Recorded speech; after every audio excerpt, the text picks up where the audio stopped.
right, this is going to be another episode. I don't even know why I say another. It's quite infrequent now, but it's going to be an episode of Thorin's Big Brains, isn't it? That show where I got together all those different people. A lot of people didn't do shows. Then it's like, I must just basically be like those stories where, like, you know, when whatever band, like the Smiths or something played, and then like every person who went to see that band then like went and made their own band that was like, you know, the fucking Black Grape or whatever, all that shit that happened in Manchester back in the day. I must be like that because I'm just so influential. People just go and make shows and become coaches and everything from man. But whatever, you're all welcome. You're allowed to have careers outside of these shows. But what we're going to do on this particular episode, it's an MSI episode, obviously not in the day off, but the joke is it was because it was Gen.G versus Cloud9 today, so something of a day off, even a day off for Gen.G, sort of like a warm-up in it for like the real teams, and they just decided to speedrun, they were bored of scrims. So go next.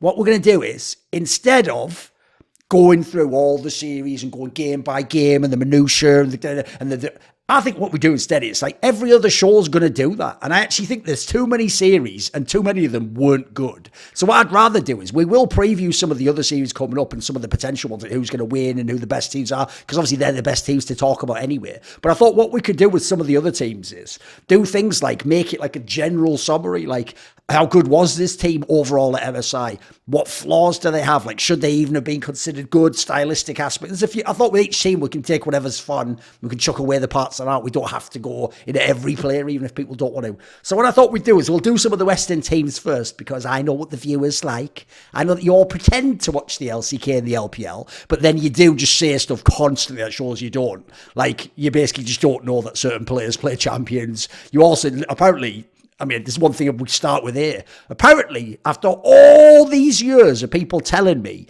that just like LS, I've learned now they just repeat LS's opinions. They don't actually even listen to what he's saying. They just think that they're a genius. Like, if LS is at 99% genius level, they're at 98% and they follow his stream. But then what happens is they watch a game and they're just actually a pleb watching fireworks. And so they never even consider things like, well, that team actually has the scaling comp, so why would they be ahead early and be getting all the kills? And then they just act like, oh, man, we're leading! And so one thing I wanted to start with before we get into all the specific teams, and Jensen, I'm going to ask you first for this. Obviously, Jensen Goh here is one of my guests, guy's a coach, been on many of my shows.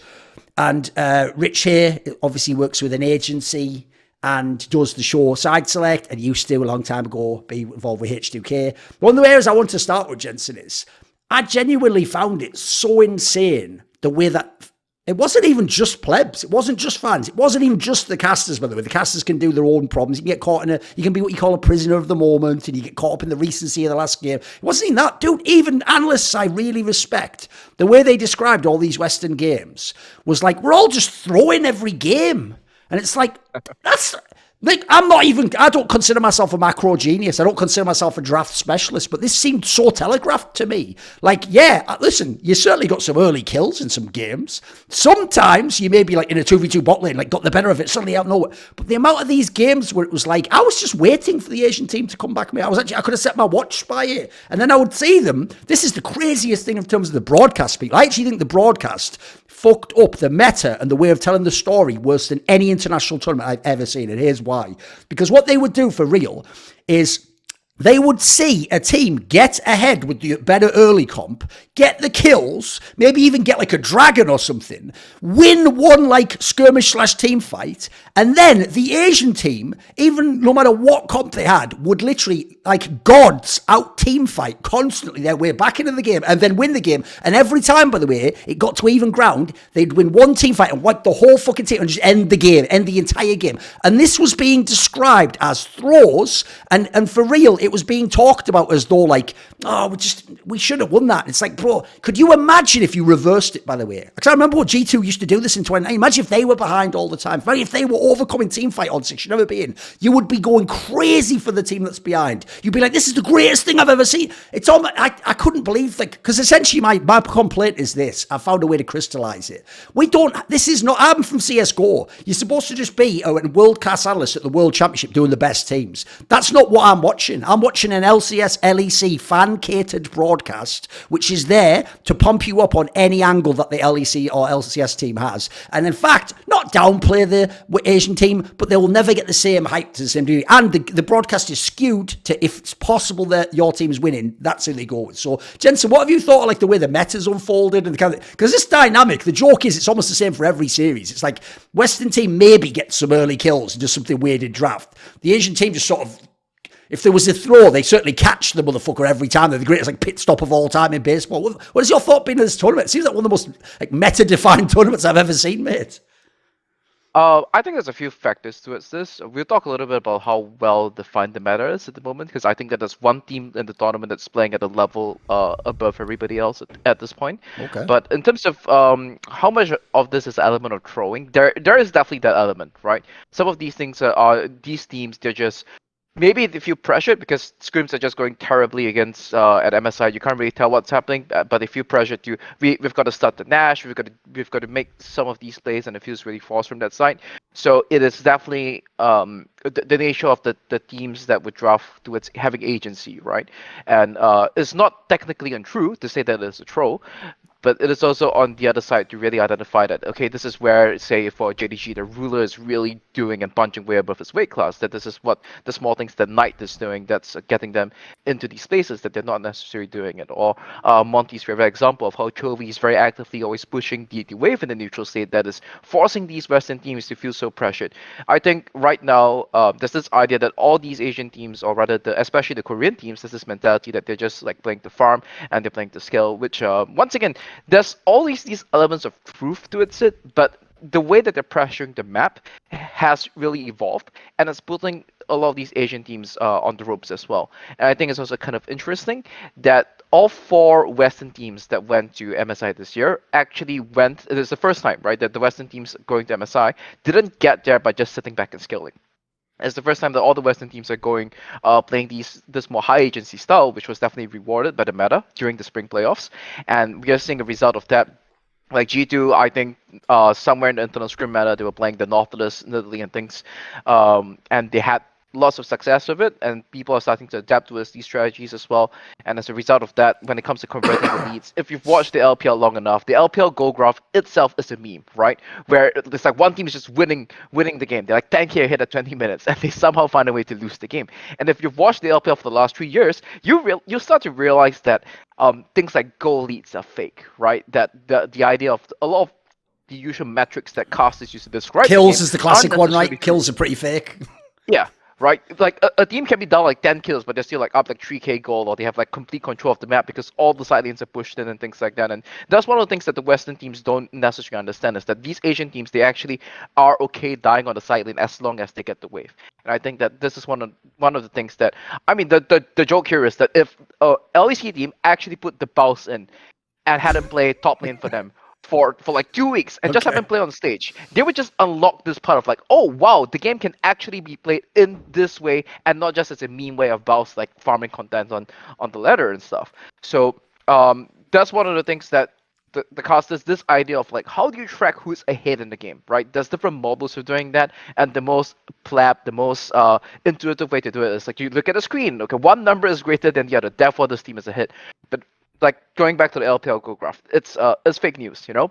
It's not actually what the takes once a hit, and especially in my mobile of the game, you can be down 10k, and if you watch the LPL, as long as you're first on the setup for the Baron, you're first on the setup for the objectives, or there's like certain key things like you have your ultimates and flashes up and the opponents don't have it, and you're able to force a Nash fight, then this is what actually puts you in a favorable situation, regardless of the goal lead. Okay. Right, where do you want to jump in, Rich?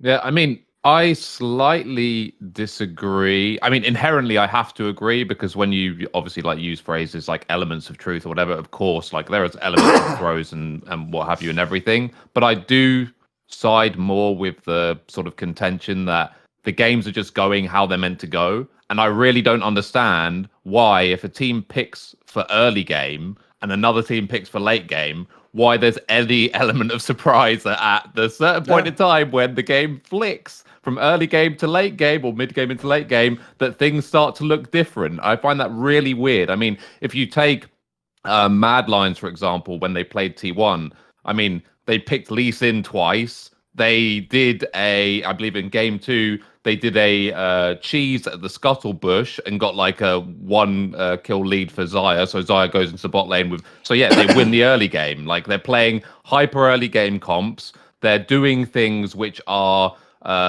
sort of low risk, high reward. So in terms of camping bushes, and I mean, you can even just call it cheese, right? To get ahead early, and then at a certain point in the game, the other team starts to get items and becomes competitive in fights. So I didn't watch any of those games and think, oh my god, I cannot believe like this level of throw or something like that. And this also ties into something else, which is like a massive pet peeve of mine, which still gets perpetuated and pushed by casters and analysts, I'll say in inverted commas when it comes to this, is like the concept around fighting around objectives and who's in control and who's not.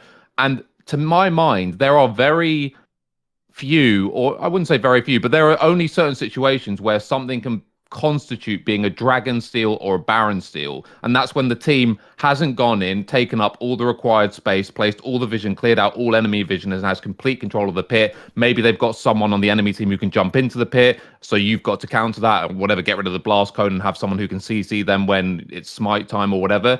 Unless you have like a full setup, in my opinion, a Baron steal is not a steal. It's a fucking 50-50 half the time, right? And this idea that like a team throws at Baron because he loses the smite war. It's like, yeah, maybe he did legitimately screw up his smite, or maybe the other guy, more often than not, you would presume luck, just pressed his smite at the right time. That's another thing, right? It's like, how does he do it? He's done it again. Probably got lucky most of the time, right? These people are not missing their smite by like a second or something. They're misjudging the health bar by a tiny element, or just, you know, a fucking pinky slip could lose you a Baron steal, right? So I hate the use of this term. I think it, as I said, perpetuates a false narrative that teams throw games at these big objectives. And I also hate the idea that when an early game team gets outscaled, that they've thrown the game. It's like, no, how you should actually look at it. And by the way, people did used to talk about it, and they just seem to have stopped talking about it. You say, oh, look at the comp they picked towards. Well, really, you want to be about 4K gold ahead here, not just ahead, 4K gold ahead. Because otherwise it's not a significant enough lead to be able to reliably close out a game within the required time before the enemy comp comes online. So yeah, I hate this kind of this narrative that builds up. Obviously, Jensen is right by definition that if there have been games where they're in a quote unquote winning position and then the Western team will throw, so to speak. But I do think that the line is usually much finer than it's made out to be by the cast, and that is definitely a pet peeve of mine. Yeah, here's how I would actually explain it, Jensen, to like, because you did it more like a coach would, like abstractly, like the concept of like, is this a throw? Like, you know, like you had a lead. Did you do it like the right thing? Did you throw away your advantage? Right? I would agree if they were doing a computer simulation where like the LS old school way of thinking, where like everyone's playing at their peak ability and piloting the champions. You're right. All these games are throws. Like you had the early lead, but you didn't get to do enough with it to get a big enough lead that you'd win the game / the scaling wouldn't matter, right? But the problem with this essentially is this. I'm talking specifically about only these Western teams. And the problem here is it isn't a throw if you were incapable of doing it. Like if someone came into a basketball game, right, and they were a terrible 3-point shooter and they kept jacking up 3-point shots, it wouldn't matter that like the league average is probably like 33% and they're supposed to make 1 out of 3. They're making none. So like, they're not actually like, oh, if they just made those 3 points, like they can't, they're actually incapable of doing it. Because the other thing I thought about this tournament was this.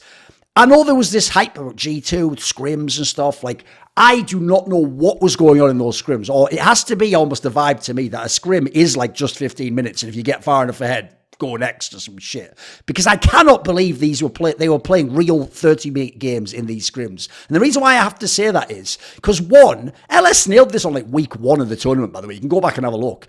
It was obvious that the scaling approach was ultimately the better approach. Well, there's a reason why the Western teams didn't opt into that. Because if they'd done that, boys, they wouldn't have survived letting the other team get ahead and then being able to come back. That already is sort of implied within that. The coaches aren't idiots. I hate when people think coaches at the level. Here's the thing. There might be the odd LEC coach or LCS coach is an idiot. The ones who can get to MSI cannot be idiots. They must be among the best coaches. And they certainly know their players and their personnel. Like, they're not, why didn't you draft choreographed that. Like, believe it or not, they're actually doing some of this stuff. Like for example, I think some of them, when they like take the poppy for themselves, when they have like some carry jungler, I think they're just doing that because they know from a scrim, if you give the poppy to him, it's over. It's that shit. It's not even like our guy can play it, you know. So to me, some of that has to be factored in. I don't blame the coaches, but I just think basically these teams just clearly were not capable of doing it with these leads. Because there's another thing, mate. It's like, the way that they would let the Asian team fight back in so many of the series also implied like they had a panic about their lead. Like they knew their lead wasn't real. Like they opted into all these fights. Like the amount of times... What's mad is I normally don't do the thing of like all the LCK teams and all the LCK. I'm doing it now because the joke is the actual, if I did like a big aggregate drawing of how the games went, it was almost the same bloody game with just different people plugged into the east side and the west side. And one thing that was so ridiculous to me was, because I've watched a billion of the LPL team fights and I've watched the very best LCK teams play, I actually, for real, could see that they were going to come and win these games because, as Jensen said, you're not actually just playing against someone of equal skill to you who's behind in the game. You're not playing against Stixie or against Kazi. You are playing against Ruler and against fucking, like, the best players in the entire world. And the joke is, like, it's like he said about the Goldie. They were never behind. What happened was you'd have had to basically play as well as them in the team fight for your edge to do anything. And you weren't going to do that. Like, spoil it. The one game that really gave away that the cast was lost to me was the one where it was the JDG BLG game. So this was actually not even against Westerners. Mate, some of these Western casters need to sit down and level their fucking team fight skills up because they literally made it sound like Ruler was Uzi Eye and Knight was like a bomb.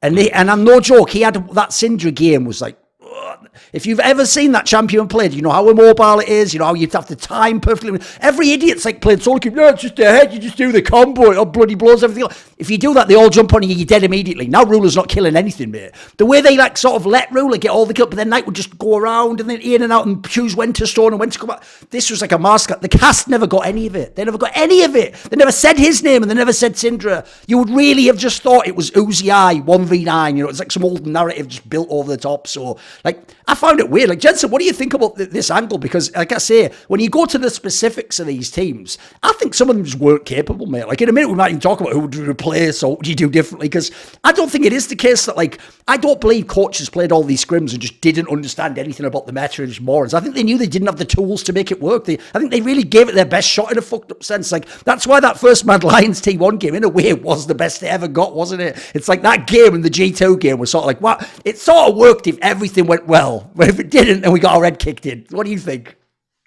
Well, I mean, I just want to touch a little bit on the Syndra point, right? I haven't listened to the English broadcast for some time now because I just prefer either watching the Chinese broadcast or just. You have the luxury, mate. We have to, unfortunately. So, the fact that they don't even mention the Knights on Syndra is actually extremely appalling to me, right? That's like rookie Oriana kind of a deal. There's like certain players, when they get certain champions, it should just be the talking point for the cast itself. And Knight Syndra is definitely one of it. I don't think anyone else is playing Syndra this tournament, and it should be a Knight special, where this is something that where Knight, with the moment he picks Syndra, that Q does 20% extra damage for some reason, right? Nautilus against Syndra, he played it. I believe there was the matchup where Yako was playing the Nautilus. Nautilus is supposed to get prior in the matchup. Somehow, because Knight is playing Syndra, now Knight's getting prior in that lane, and simply because by Knight getting prior on Syndra in the mid lane against the Nautilus, they can't dive bot lane. They can't make anything happen. Jun is now forced to go and help out his mid laner instead, and the game is just over simply because Knight's getting prior on Syndra, and that should have been one of the talking points in the game, be it on the dash or at least during the cards itself. So now that I learned this fact, it's actually extremely appalling that they just very conveniently ignored the fact that this is the signature pick of Knight, right? Whereas if it was like Faker or somebody else, he picks the LeBlanc, even though it hasn't been. The joke is they do it now, you're right. Yeah, they still put up the old LeBlanc point, wouldn't they? Yeah, you're right. Yeah, right. It's somehow going to be like, oh, front page and center, even though that, like, LeBlanc is. Faker's not going to play LeBlanc this tournament, right? Yes.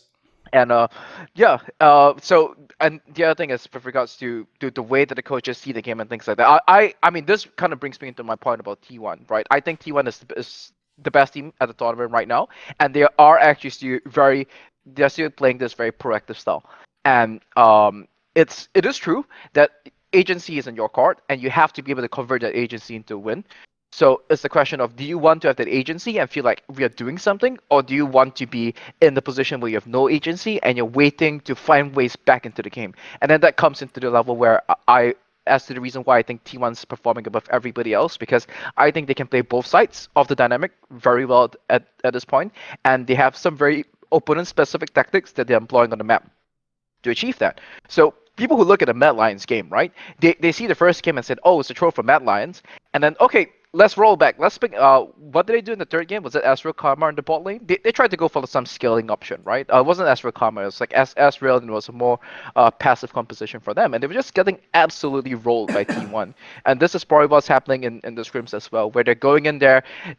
They probably have tried to go for the more cynical approach, but firstly, it's not in the nature of these teams to go for that. So that was not how these teams qualify for MSI, right? They didn't just sit back and it's Azir time, let's wait for 30 minutes, right?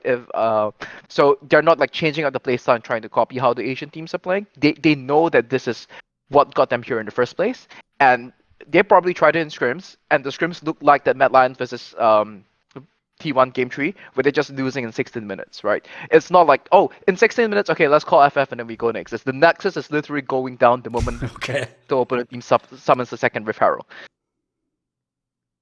Okay. Well, by the way, Rich, you can either jump in on that. The other thing I would say to you is, what do you actually think of that broadcast point? Because obviously, here's another thing I'm going to do with all my shows, mate. Every other show, for obvious reasons, self-interest for a start off, and personal social reasons, no one will ever flame the bloody LEC broadcast. They love to bang on the LCS broadcast all bloody day long, but then they pretend like the LEC broadcast like the best shit ever. Like, mate, I think the broadcast for these international tournaments, like I told you, has gotten worse and worse in my opinion. Like, obviously the game has leveled up and people's game knowledge has improved, and for example, some of the play-by-play casters are very, very good, but I think some of the analysis on the broadcast is just whack, dude. Like, I don't even know what angles they're going for sometimes. I mean, I don't know. It's the thing is, every time I think about LEC, I have to remind myself of the knowledge that it is basically like kids' TV. Okay. And it's like I have to it's put like myself Dick and in Dom or something, right? Yeah, exactly. I have to put myself in that context before I flame it, because I'm like, this wasn't made for you. That has put many convenience in a totally different lens for me. Okay, go on. Yeah, it's like, yeah, it's for the little children who show up and will buy the merch and all the rest of it. And when I view it through that lens, I'm not going to lie, it doesn't make me any less angry. But I do think it is important to have that perspective. And to me, like, the biggest thing that's like annoying me at this tournament is that you have an event that's hosted in London, which, by the way, for people who don't know, the UK never gets any fucking tournaments. Like, no. I fucking hate live events. I'm not going to lie, no, but live esports events. And I nearly went. That's how rare it is, right? But what I really don't like is, because of that, you have a obviously partisan crowd towards the European team, which is completely fair and fine. Like, if those are Europeans or whatever. And then you've got Quick Shot, again, like he's on CBBCs or something, but like, oh, come on, guys, let's be nice to the other teams as well. But like actually saying this, like on the broadcast, like talking to the crowd, yeah. And they're having this weird, like, faux banter, like back and forth with the crowd, but like, no, let's not boo pauses. There's nothing we can do about them. And then you've got all the, like, the biggest problem with the LEC cast is this weird alter ego that they all share in, and then their independent super egos that are like spouting on and off on Twitter and on the cut. Like, these people are getting way too big for their boots, mate. That is actually ultimately the biggest problem. They've all just seem to have carte blanche to say whatever they want during a broadcast, including telling the crowd to shut up, basically, and that they need to give equal support to the other team. Like, who the fuck are you? I get it, you're Riot, so you've gone for this approach where you own the IP and you are literally holding the entire scene hostage, but don't hold the fucking fans hostage in the arena who paid to be there. Like, come on, what is this? And I think this all the sort of mistakes or the little things that I don't like that happen in the broadcast actually stem from this. And basically, these people have decided to do these stylistic things of their own volition, basically because they've been told that their farts don't stink and they're God's gift. And again, I don't want to like paint everyone with the same brush. I can't believe that, you know, someone like Dagda would become susceptible to this. I don't include everyone, you know, but I think that is like the general reason why the cast is kind of very odd in its direction in certain respects, and why there are these certain weird biases and almost what I would call like anti-biases, where you go so far the other way to try and like balance things, and it just ends up in a complete shit show. Just cast the game, give proper analysis, actually sort of pay attention to what's going on and not just your pre-written storyline that you're hoping gets procced by something happening, right? Which is why you miss something like a pocket Syndra or something like that, because you didn't write it down in your pre-written notes and you're desperate for these little narratives to happen. It's something that's also happened in football a lot recently, was where ever since like they think it's all over, it is now. People have just been so desperate to have that like as their moment whatever, that they're just like waiting for that to happen instead of actually paying attention to what the fuck went on, and you're not actually casting fights properly half the time. A classic example, by the way, being the one where T1 Gen.G Game 5, where no one even really realized what happened. Like, it just all kind of like Faker's doing really fucking bizarre shit off to the side, like, which completely changes the dynamic of the fight. He just ults and carries that fucker off the other side of the universe while everyone's trying to nuke each other's AD carry. Like, this really weird fight, which basically all that happens in the cars is like, oh, everyone's dead. They're not going to end, are they? Oh, no. You can actually hear one of the casters, by the way, go, oh, no, they're going to end. Oh, after all of that, they're going to end off one fight. It's like, what are you doing? You're a caster, an impartial caster. What's going on? And another classic being like, oh, in the G2 series, oh my God, Broken Blade. Oh my God, no way. He used his stopwatch. Irrelevant. Completely irrelevant, by the way. Yes. Meanwhile, Hans Sammer still has flash and is completely out of position getting nuked on the other side of the fucking river. Like, cast the fight properly. Don't have all these preconceived ideas about how you want it to go so you can get off your little funny lines or whatever, like, as it's going on. I think that is a real big issue. Again, a lot of this is conjecture, obviously, but I think they have loads of shit that's just pre-written down that they hope their boxes get ticked, and they cast in a way that angles towards that, and they're not always casting in real time. And that's why you get these kind of mistakes that sort of Jensen alluded to, and I'm talking about now. Like, I think that the casting, I think Dom spoke about this in better articulated, actually, like specifically with the hands fight. It's like, it is inexcusable that fight, which is so pivotal, is not cast properly. It is inexcusable, because apart from anything else, all the super casuals will genuinely believe like, Broken Blade again internationally. Oh, what a fuck up. Where actually he's been pretty decent for him, probably his best international showing. And all anyone's going to remember is that guy going golden while Hans Sammer's griefing the game on the other side of River. So yeah, they keep stacking, but yeah, that is definitely another pet peeve. I've got a few points on that, and then we'll actually talk about some League of Legends again, right? One thing, I'll do it in reverse order. One thing that you just made me realize there as well is, right, this is why people don't realize, when I do like a watch party, right, I do kind of try to make it personally, like what I want the expert cast to be, which is a cast without play-by-play. So there's more time to actually talk about what's happening, and you can choose the micro, you can choose the macro, you can do a narrative, you know. I don't make it what core streaming is, which is streaming. And when you core stream, this is why, guys, LS actually in some ways is the only one, probably because his niche is, we're just going to tunnel super deep on these aspects. But like Dom and Cadril is easily the worst. He is easily the worst. Cadril on a cast on an LEC one tries to do some casting. When he core streams, he is just reacting like a soundboard. He actually just, like, he does what you say in the team fight. Ruler, what? What? Ruler? Like, he's not saying anything. He's just reacting. Now, look, if you watch that, you're also just enjoying the vibes. What a crazy. And you know he'll break it down in a minute, in a second, but they don't cast, like, it's not casting in the same way. So he's a React YouTuber. He does. I mean, it's crazy because when I watch it, I always think like, bro, you're way more articulate. You'd never say that on the broadcast. Like, this would be a massive slip up. But actually, on the broadcast, Stephen, they do that a little bit too much, quite frankly. Like, all I'll say is this, like, I'm going to tie it to another point in a second, but CSGO, I've told the League of Legends people, like, Shocks, just straight up, like, we piss in your face, obviously metaphorically, in terms of like broadcast talent. Like, I told them, don't ever compare yourselves to us, because one, we don't have a broadcast meeting, a production meeting during the week. We don't tell each other our storylines. I don't even tell you, listen, unless you're like a new host that I like, I don't even tell you my points now that I'm going on the desk with. In fact, you know what? Sometimes I don't have my points. I'll just come up with them on the fly in response to what you're saying, and they'll be fire, and it'll look like we had a production meeting, but my production meeting was my head. So in this scenario, right, one of the areas where I also saw it was really whack was that fucking pause during that game where it was the fucking, what was the game? G2 game, obviously. Yeah, the G2 elimination game. When that pause happened, mate, I don't like to blow my own trumpet, but like, if I came out of a time machine from 2015 with my CSGO desk fills, you would fucking worship the ground I walked upon, because that fill was fucking shit. Literally, because they didn't have anything prepared. This is what happens when you're always having a safety net and you always have set pieces. You can't freestyle when you're outside of it. And what happened was, even people like Emily just had nothing because no one was giving her anything to work with. They were all just, and then they were doing mad shit, dude. Like, the one thing you could have done is talk abstractly or specifically about a pause situation or what could happen.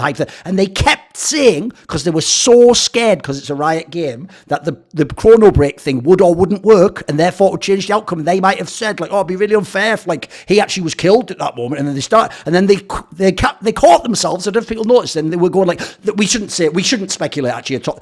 You're the only people right now who need to speculate. It is literally the only interesting thing you can do for us. And if you actually do it well, by the way, you get the one thing in League you never get, which is a break to talk about what's happening. Normally the game keeps going, and actually the next team fight means I can't talk more about the skirmish that was a second ago if it was like a re-engage or something. So that killed me in itself there, mate. I thought that was just terrible. They just don't have fill skills, basically. And by the way, CSGO, it's mainly filling. Look, the modern crowd are newer people, so they're not as good. But if you go look at like the Prime era, mate, we were untouchable for that. The joke was people didn't even know when we were filling. They really thought we were... The joke, this is real. People really thought we were delaying the game and that the players were... I even had pro players tell me, please stop talking so I can do the game. And I was like, you're so stupid. It's unbelievable. Just left click, you idiot. I'll handle the talking and thinking. Because obviously I was just having a guy in my ear like, Phil, for another 5 minutes...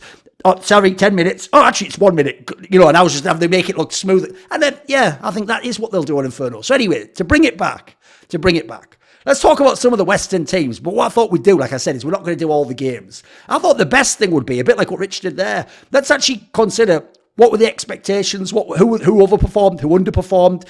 Would you change something in these teams? Do they have to change something? Like, for example, one thing I'll just throw out there, it's a general trend, aside from maybe actually G2 Yike, who generally I'm a critic of. One thing I'm getting pretty bored of is, this rookie's fire from the ERLs. I just won LEC. I'm a genius. Go international. Oh, he's only a rookie. Then, by the way, in the West, you're allowed to fail 2 years, by the way. He's only had 3 worlds. You know what I mean? Like, then I go and watch motherfuckers like Pays, and it's like, mate, he was born 5 minutes ago and he's carrying the team fight. Like, what are these standards? What expectation levels are we talking about? Like, the joke is the gap is conceptually in your head, guys. So let's pick a team. I'll let you start, Rich. Pick a Western team and give me some thoughts. Like I say, expectations, who overperformed, who underperformed. Would you change someone out? Is there a flaw to the team? Yeah, I guess I'll go with Mad. Okay. Very much flamed at this tournament, I notice. Yeah, and yeah, the irony of Mad, of course, which is always going to come back to bite them, was them doing that parody video apologising for attending the international tournament. That's sort of a bit that I can't lie. It was really funny. It was well executed, but it's a little bit backfired. You are right. Right. I mean, if you know it's just legit in it, I know. Yeah, if you woke up from a coma and said they put this out last night, you'd be like, oh, all right, okay, yeah, that works. But yeah, so with Mad, it's interesting, right? Because you have they're a very extreme team in a lot of ways, with some definite high points and also a lot of flaws, obviously.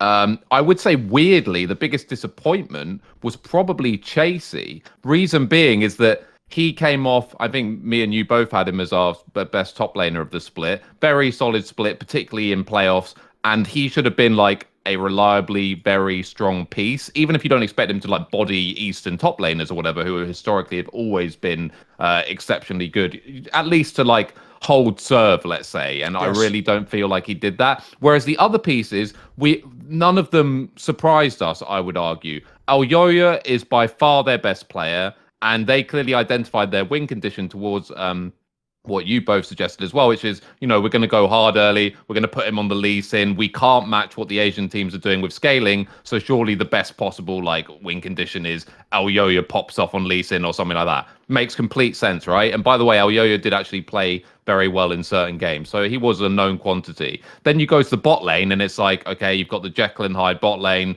That's never going to work in best of series against Asian teams, right? Because their highs are not as high. In fact, their highs are probably not as high as the floor of these Eastern bot lanes, and their lows are really fucking low. So Hylissang, it looks a bit more like traditional Hylissang and not as much as the stable Hylissang he actually kind of was in LEC, just because he's being put under so much pressure by superior bot lanes. So there again, kind of like known quantities, and just neither of them are just that good. They're both decent players in their own right at this point of their career, but they're not that good. And then we come to the biggest problem child on this team, which is obviously Niski, who is always like perpetually in every like MVP conversation for whatever reason on a domestic level. But he is like the ultimate gatekeeper in terms of a player level of anyone I can think of. This guy, it's like, if you are not as good as Niski, you're just not it. You're just not going to make it at a really top level. You're just not. And if you're at his level, unfortunately, you're probably not going to do that much better. Like, you'll be able to be, you know, decent and compete domestically into certain matchups, certain team styles or whatever.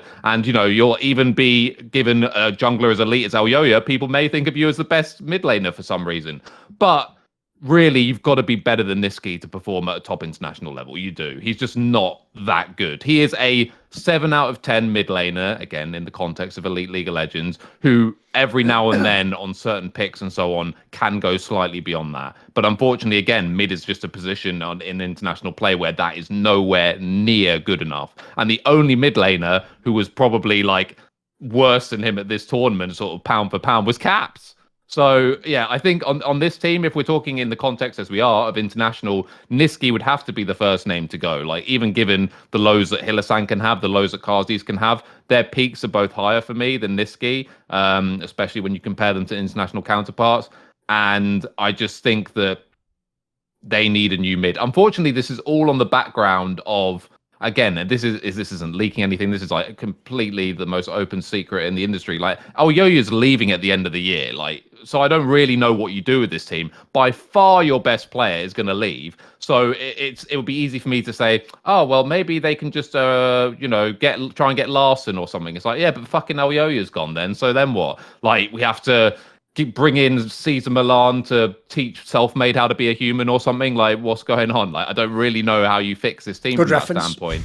So I don't really know what to do, because yeah, it's going to be one step forward, two steps back. And I think it's something where I wouldn't feel that bad if they just blew it up, which sounds crazy when you just won. But this is not the same as like when Rogue decided to make changes after winning LEC, right? Like, that was a legitimately top tier team who clearly, if they'd stayed together, could have maybe done something internationally, right? It's never a given, but that looked on the cards. This never looked on the cards at all. And unfortunately, what's really sad is everyone kind of knew it going into the tournament. Whereas with strong G2, even this version of G2, you're like, well, I don't expect them to be that great, you know, but they could be good potentially. No one was saying that about Mad, really. So yeah, I think you just blow it up potentially. There's no piece that I would actually really want to keep. And that, I think, is actually the most telling thing. The fact that you have an LEC champion and you look at that team and you say, outside of Elyoya, who's probably leaving, there is no one that I would be that sad if I lost.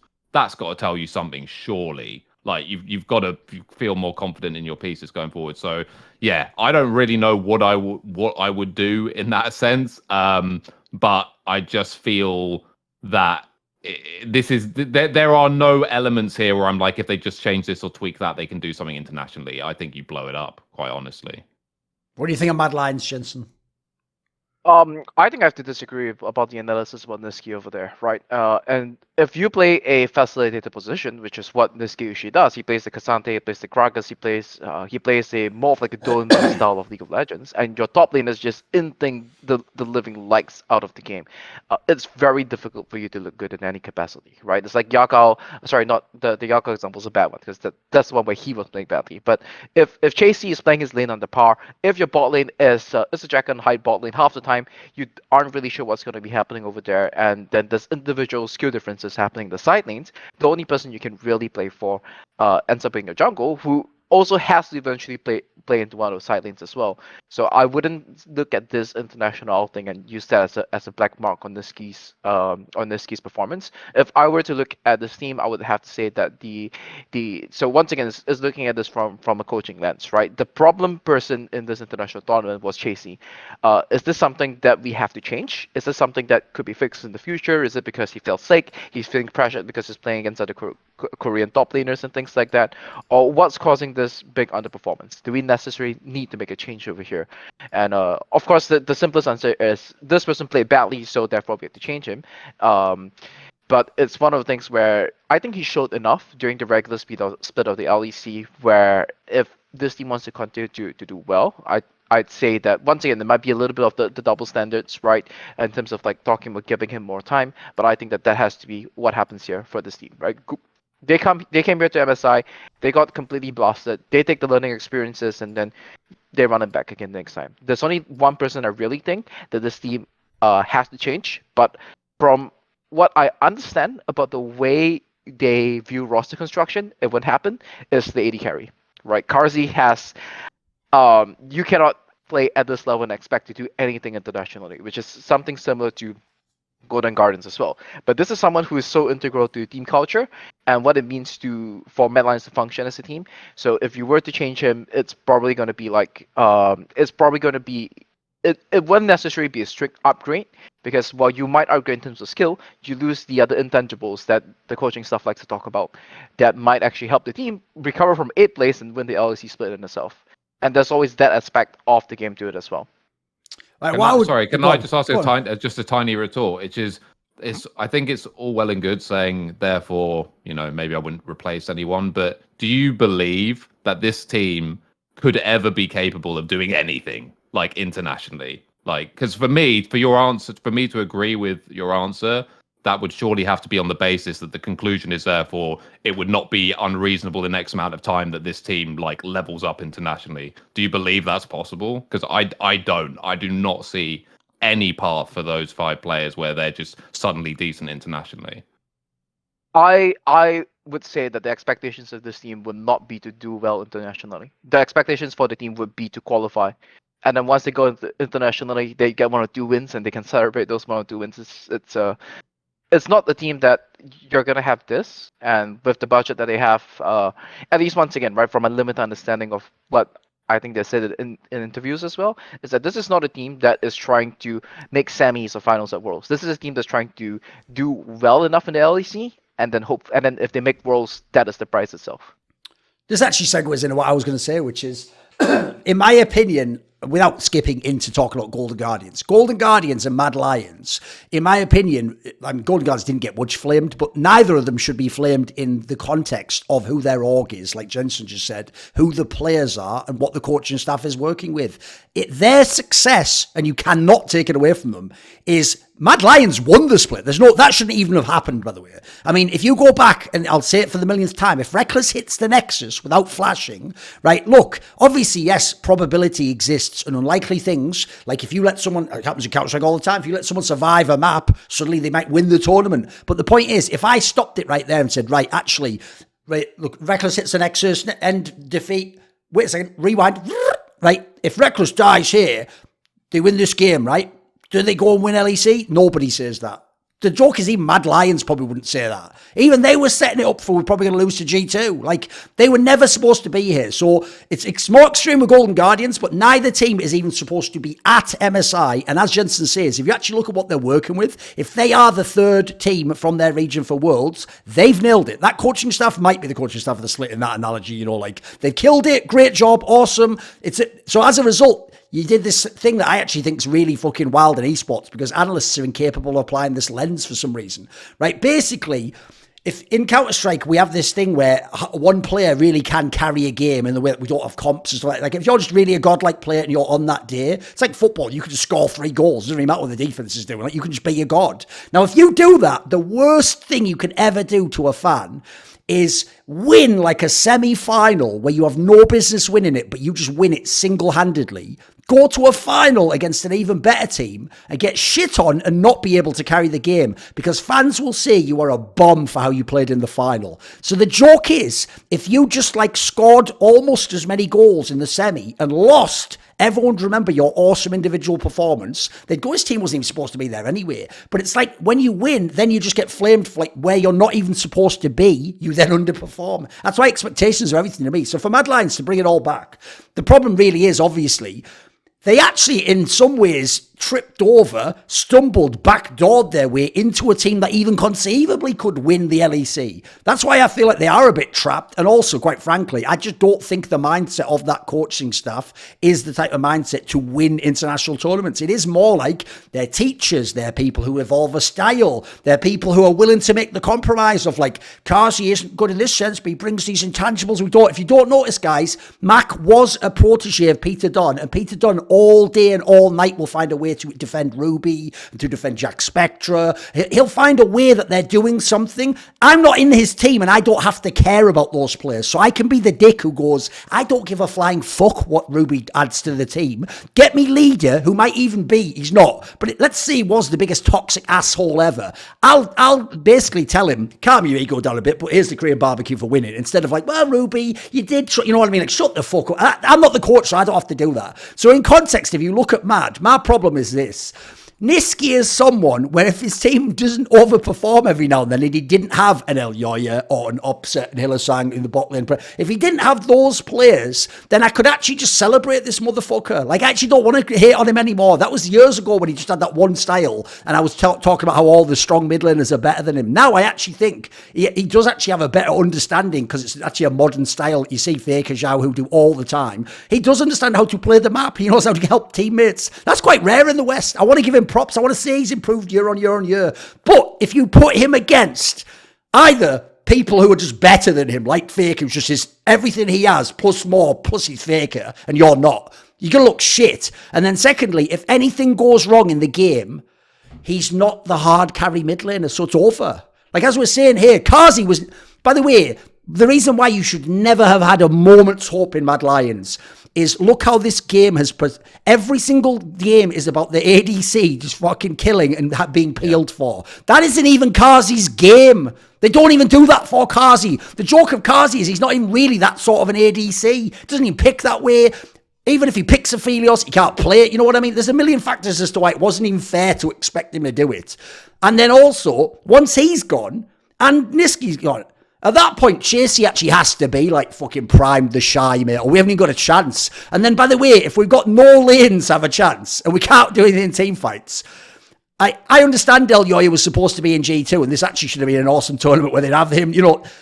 He hasn't anything to do either. It's no wonder he's fucking triggered, mate. What a dog shit game of League of Legends it is to play. Like, you have no chance at lock-in or any of the kills or at any moment. You just know you're going to lose. That's why they were just puffing all the copia. Like, I've got to believe the scrims, Lord. Like, who gives a shit? So, to me, if I'm Mad Lions, I'm with you.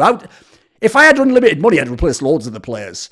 I think even with the cynical Mad Lions budget, I would actually already be going, funnily enough, 2 of them are already in bloody Astralis. Like, I'd go for Kobe tomorrow, mate. Why wouldn't I? Like, you know what I mean? Like, if I could get him, I'd get him tomorrow. There's a bunch of players. But the problem is, with Mad Lions, if you know their coaching staff, they're not those people. They are not those people. If they can, here's the thing, if they fail with Rika, they're going to be forced by management to replace him. If they come third or they come second or they go international, they're not going to replace these people. Remember, these are the guys who for 1 year just gaslit you that like Armut would just be good eventually. Even though I remember watching him win and being like, I don't understand. I used to say, look, I'll just tell you straight up. I used to just DM people. I go, I'm like, I don't know how he's winning against him. This is bullshit. This is actually bullshit. Like, I'm sorry. I shouldn't say you should have to, you know, you still want to improve that. You should have won there. You know, he has no business winning. Like, this is absolute nonsense. Like, that's how I feel about their team in general. So the problem I have with their team is because they actually know their strengths and weaknesses and they played a very extreme style in LEC. People just do this. So, you know, LCS fans love this, by the way. Blabber is the ultimate player for this. They just look at the ceiling. They watch the ceiling and they say the dumbest thing of all time. But if you could just hit that every game, well, it's like that fucking saying on British TV, what that Italian chef, like, and if my fucking auntie had wheels, she'd be a bike. Like, what the fuck are you talking about? Doesn't mean anything, you idiot. Doesn't mean anything. But spoiler, I wouldn't try jumping on her back and fucking going in the third gear and going up a fucking hill. It's not going to be very quick. It's going to be pretty bad for you. So, Mad Lions for me.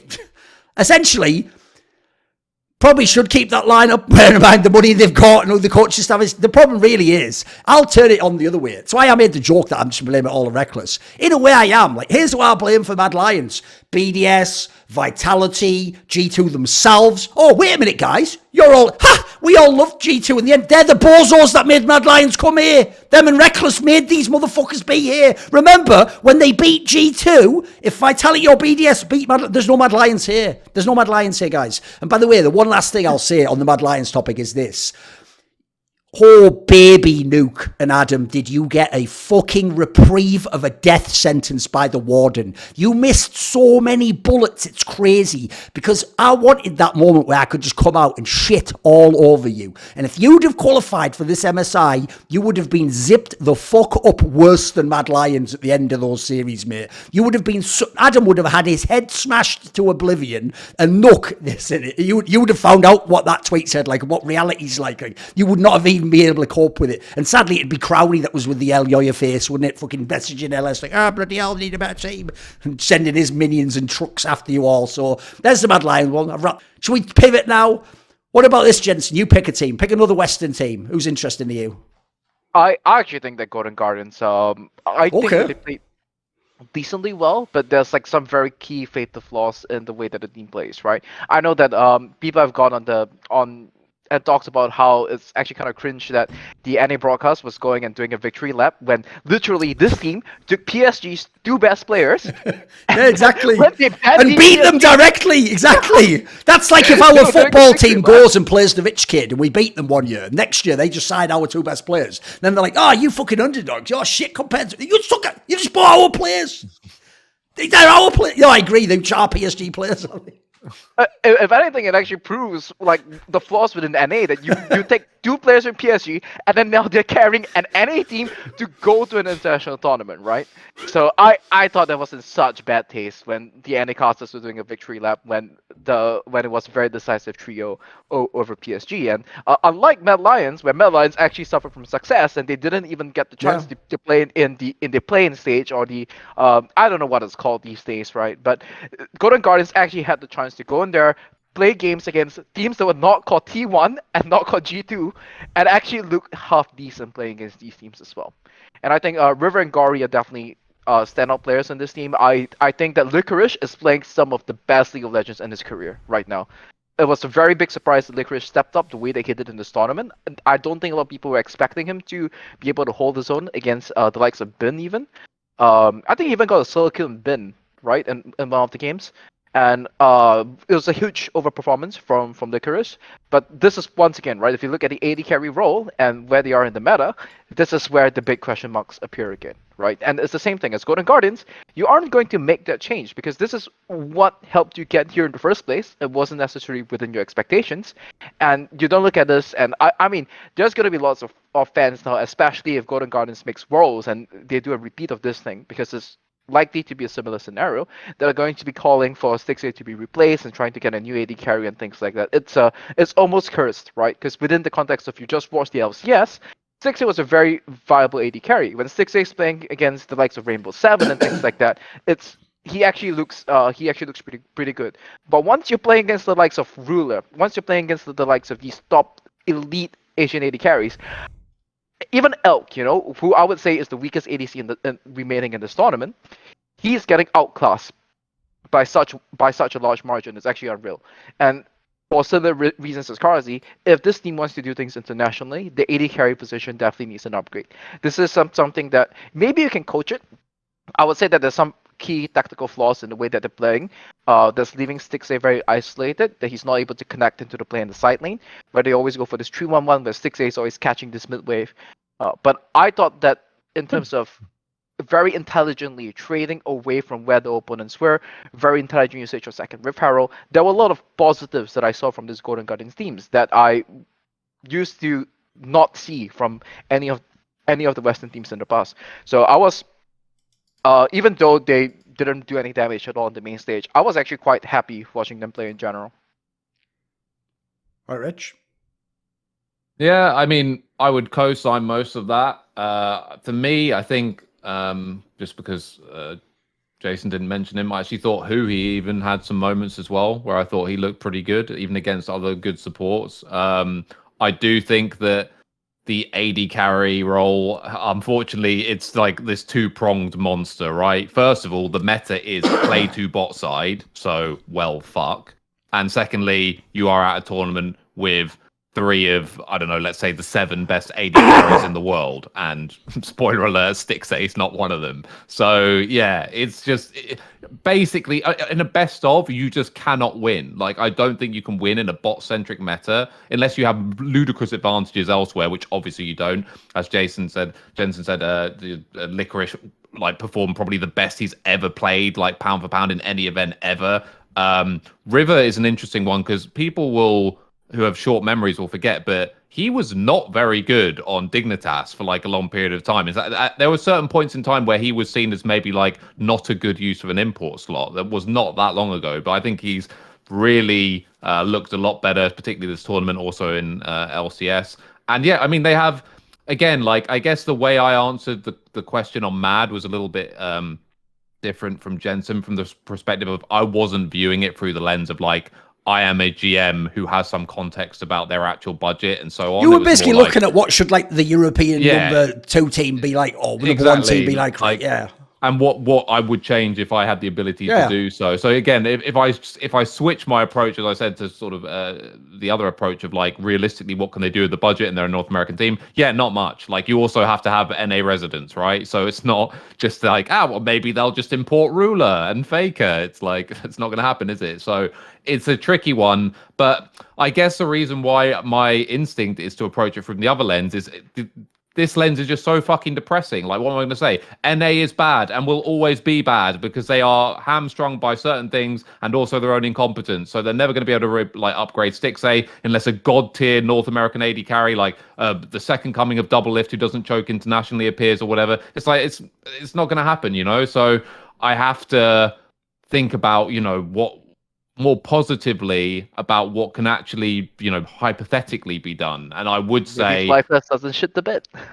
Well, yeah, I mean, because right now, for people who don't know, FlyQuest are basically the only organization who are like popping off financially in terms of their spend in North America right now. Like, a lot of these teams, in fact, basically every single team, apart from EG, who are now following suit, have all massively pulled back on their resources that they're putting into their LCS team. So you're going to be even more limited in terms of like who can you import and so on. And again, they're not going to want to replace their imports because those are the 2 guys that are doing really well right now. So it's a really difficult situation.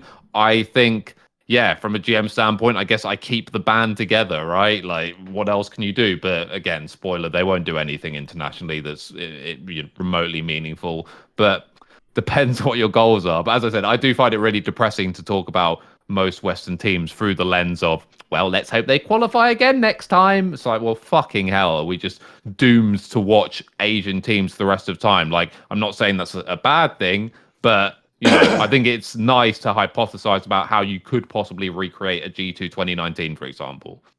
Sure.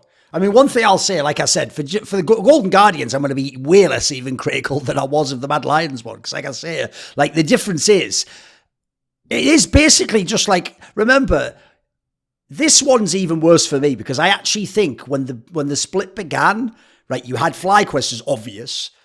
On paper, you were supposed to have EG. That EG lineup looked very good with like side grids or even upgrades. Like, that already means you're not going to MSI. And then, fuck it, you could probably throw another team in there. There's maybe another squad that maybe could have come in 4th there. I thought it's ridiculous that in this scenario, like, they even got here. So I actually have to say, I think this particular lineup, relative to the things I think I know about the org, is a masterclass of GMing. Like, how the fuck did he... And bearing in mind, it wasn't the same GM. He was technically the coach before. This is the same guy who coached them when they had the one with the Demonte and the closer and fucking FBI Nui, and he already did the same shit. So, like, this guy just fucking knows what he's doing, mate. Like, he knows what players to get. And remember, he's working with budgets. He's having to go out and get, like, a player where this player was considered washed or he didn't make it, or, but I can retool him in this way or put him with this player. So I think generally doing a pretty good job. And of course, they're not an org you'd expect to be spamming the import slots, but they've actually nailed it. They've gotten 2 players that are Korean, but I even have played for the same team. And so as a result, in a weird way, could work. And then you've sort of used them. And by the way, Jungle Mid's a pretty good fucking combo of imports to have. And then I'll just throw in there, in a mad way, considering they were lucky to be at MSI, they also picked probably the worst MSI to have your best players by far be Jungle Mid. Like the actual joke is same thing for EU. Like of all the years, almost every other year, every other international tournament. That's why I actually love EU teams. It's like basically if the team I like has a sick mid laner, basically a Perks or a Caps, and then the jungler's really good. It's like Yankos or Inspires. Then we can do something like, hey, we could mix it up with this Asian team. This was the one where like the mids are supportive and like the jungler basically can't do anything. He has no lanes ahead. Like it's just too hard. So the Golden Guardians one, I don't have any flame for them particularly at all. I don't know what they could do differently. Obviously the NA one is, yeah. I mean, this will be a bigger point I'll probably get to when I go to the Cloud9 one, but the real thing I hate about NA at the moment is this, is not only do they cry and clamour for the third import slot, it's like, bro, let's be real. People used to say it about the LPL, but I've watched the LPL enough now. You could actually send the Koreans back. You wouldn't have as many top teams. You'd still have 2 or 3 teams that could win Worlds. LEC doesn't need a single import. They can be as good as LEC can be. And in fact, LEC arguably wouldn't even be as good with like the Berserkers of the world. Like the Cormacs would probably ruin it. So it's only LCS you're doing importing for now. You're just propping up a region that has all the money anyway, giving them extra advantages. And then remember, the criminal one for me was the Oceanic one. So wait a minute. You get to have, and by the way, you'll notice smart GMs do this. If you take Fudge or FBI, it doesn't matter that they're not Berserker and Summit. You can basically have them as like they're better than an NA player, but they're not an import. They are OP as fuck to build a team around. Like, they would be 2 of the first players I would get because then I can still have 2 imports. Then I can still put a sick mid laner and I can still put a sick fucking support in or whatever. Like, I think they're already playing with house money and then they have the audacity to lose out of bad choices and bad play and then complain that like, oh, I should have more advantages. I should get my money back. It's like, fuck right off, mate. Just fuck right off. So the problem I have with that one is, the point I said about the Gory River one, I'll just explain it like this. The reason why I never had any hope Golden Guardians could do anything trying to play through jungle mid is because I watched the LPL, and if playing through jungle mid could actually win, then you know what? It wouldn't be fucking BLG. It would be like Top Esports or LNG, wouldn't it? Those are the teams that had the studs in those positions, and spoiler, they didn't even make the top fucking 4. They all got bumped out early by these, like, what the fuck? What's going on? And so it's basically like if you knew the way the fucking bread was buttered, they never had a chance to do anything. If anything, the actual way they started out those games in that first series, that was actually for some of the real most hyped, like even though I knew they were going to lose, some of the most hyped early games I have seen in a while. That's why I was almost like, you know what, I've been like the dam holding back the praise on you for so long. But you know what? The cracks are a bit, all right, bloody hell, you can have it. You actually are pretty good, mate. You aren't that shit Ori and Sol mid laner anymore. You aren't just carried by your support telling you what to do. You don't just, you actually are a good player. Like relative to NA especially, you're probably at a 7 or 8 out of 10 most splits actually. You're probably doing it, mate. Like there's another player who actually at this point in time, you can almost sort of bank on as one of your veterans. There's a reason why they've got him back in bloody Golden Guardians. The joke is he went off and then people were like, he's not even that good. They go, oh, can we have him back? Oh, he's good again, brilliant. Like, by the way, take a fucking hint from that, will you, 100 Thieves? Think about your morons. You obviously don't know what you're doing with this player. So, yeah, the Golden Guardians one, I don't really have that much flame. I was mainly flaming NA, you'll notice there. Shall we just continue and get C9 out of the way? Shall we go and do that one? Who wants to start? You want to start, Rich, about C9? What do you think?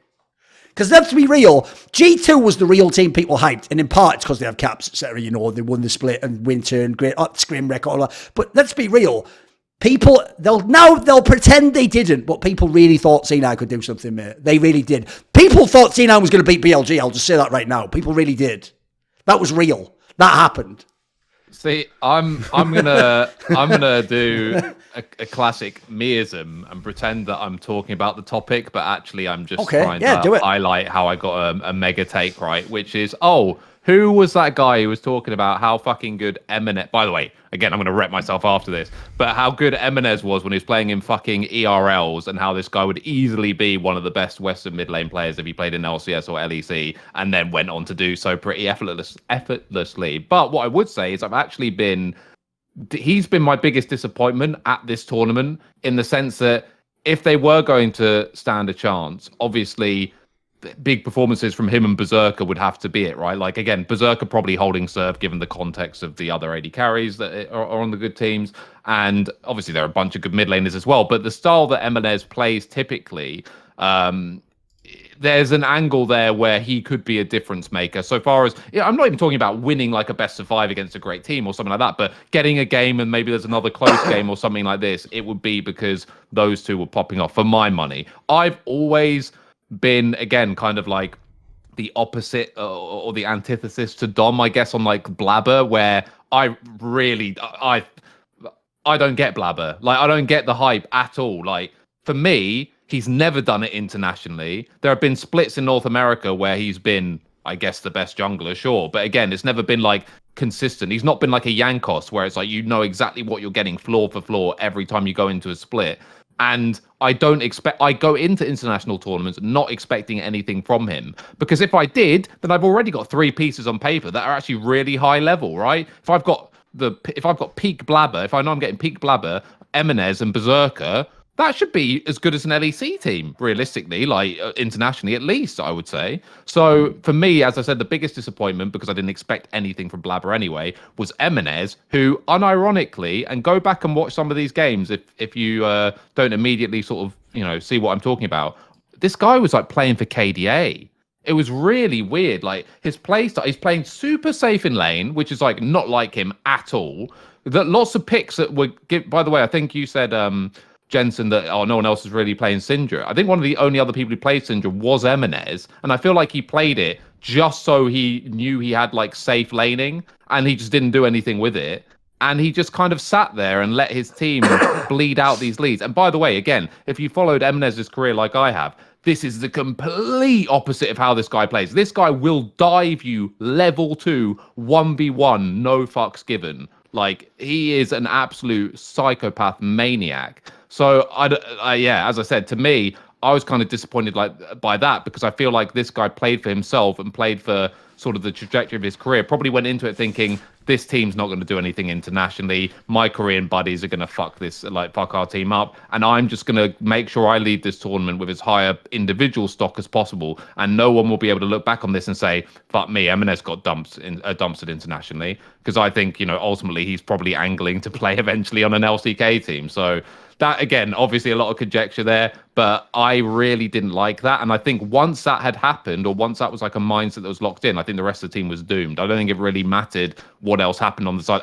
Fudge isn't going to be dumpstering Eastern top laners in lane. Blabber's not going to reliably win you games. Like, he could win you a game here or there. That's just Blabber, right? He's always been very coin flippy for me internationally. And, Sven, whatever, right? So that was like kind of my biggest overarching takeaway. I knew they wouldn't do anything, but I thought it was still a really interesting team who, for example, if they played an LEC team in a best of 5, put it this way, if I know Eminez is going to show up, if they play Mad Lions in a best of 5, like just purely player for player on paper, I'd say that was a 50-50 best of.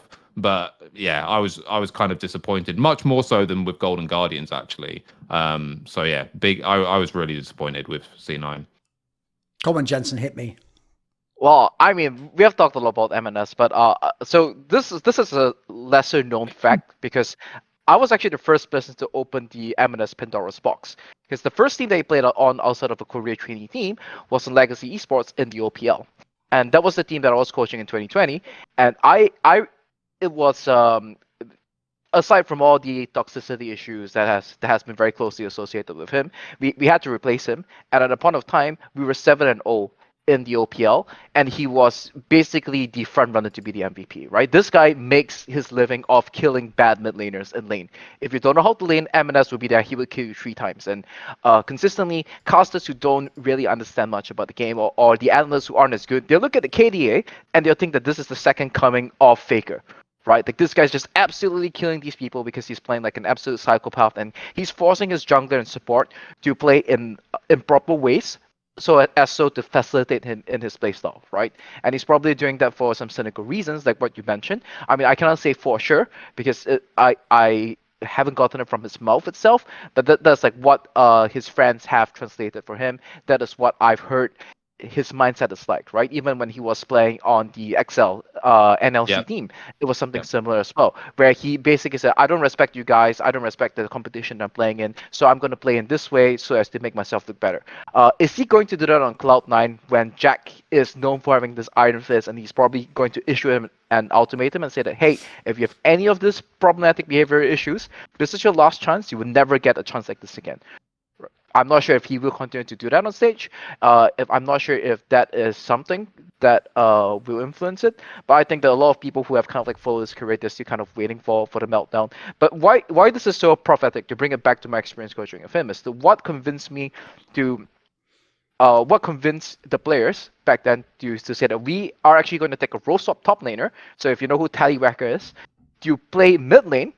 So it was that extreme where we had to take a role swap top laner and we were just playing tanks in the mid lane for the rest of the split instead of playing what seemed to be like an MVP candidate that was definitely going to carry us to MSI. But not that it mattered, because in 2020 MSI was cancelled.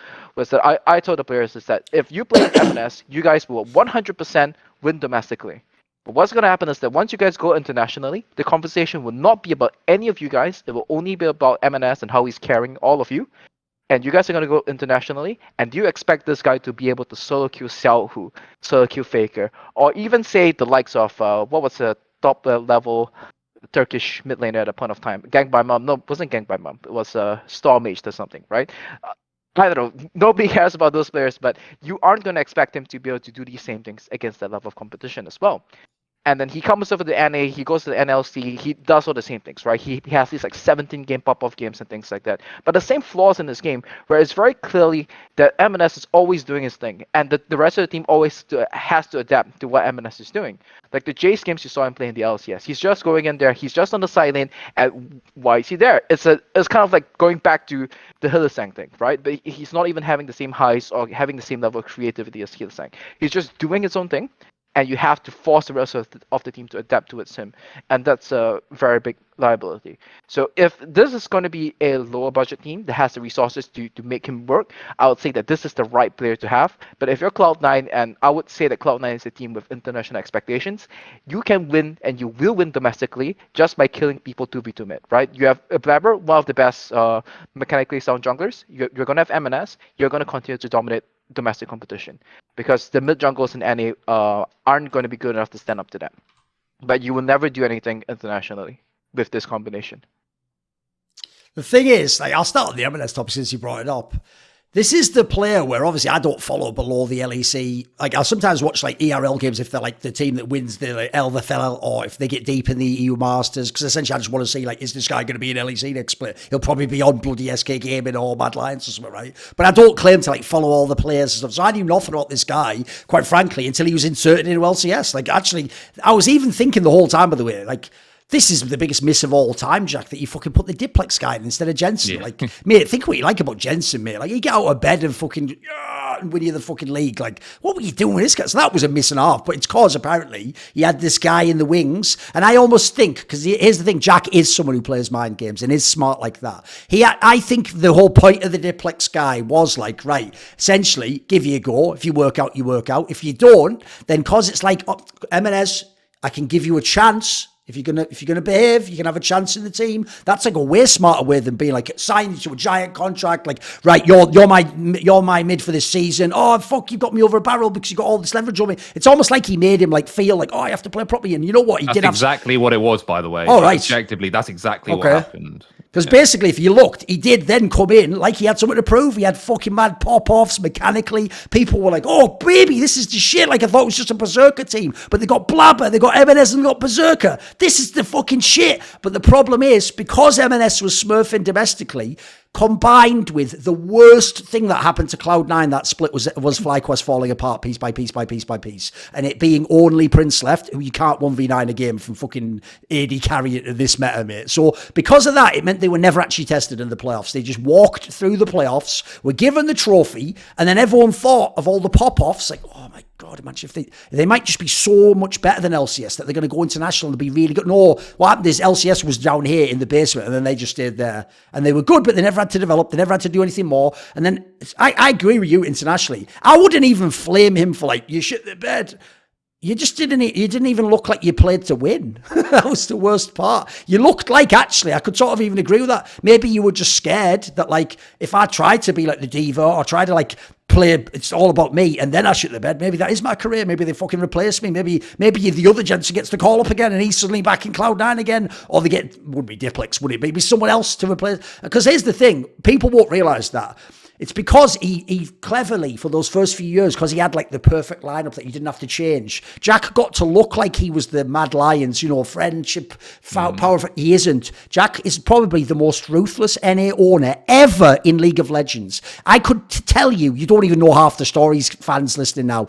He has probably fired more very good all LCS level players for fucking attitude issues than any LCS owner ever. In fact, the others tend to just stick with the toxic guy if he's really good and go, fuck, we've got to have a good player, because again, how many players have we got domestically? He's the guy where he will win the championship and be like, bon voyage, I'm changing out here. That was good, but I didn't get what I wanted. I wanted the international result. So the M&S one, to me, it's just weird. Like, essentially, I absolutely would run it back. Like, you didn't even play the full split. You are a rookie. You had no business being here, in theory. Like, if you had have been on fucking, like, CLG, everyone would be loving you. You'd just have popped off and everyone would be like, oh, he's a bit of a rough diamond. So give him another split. Definitely there's some prospect there. The problem I have is the other people. Berserker, you can just go ahead, mate. You did your class homework already. You can go ahead. I'm going to talk to the others now. They're staying in detention because the others can all get fucked. Like, I'm with you, Rich. Even though I've done a million shows with him, it's a bit like when I've had all those coaches and teammates come on, and it sounds like I'm getting Men in Black memory wiped, and I keep asking them, like,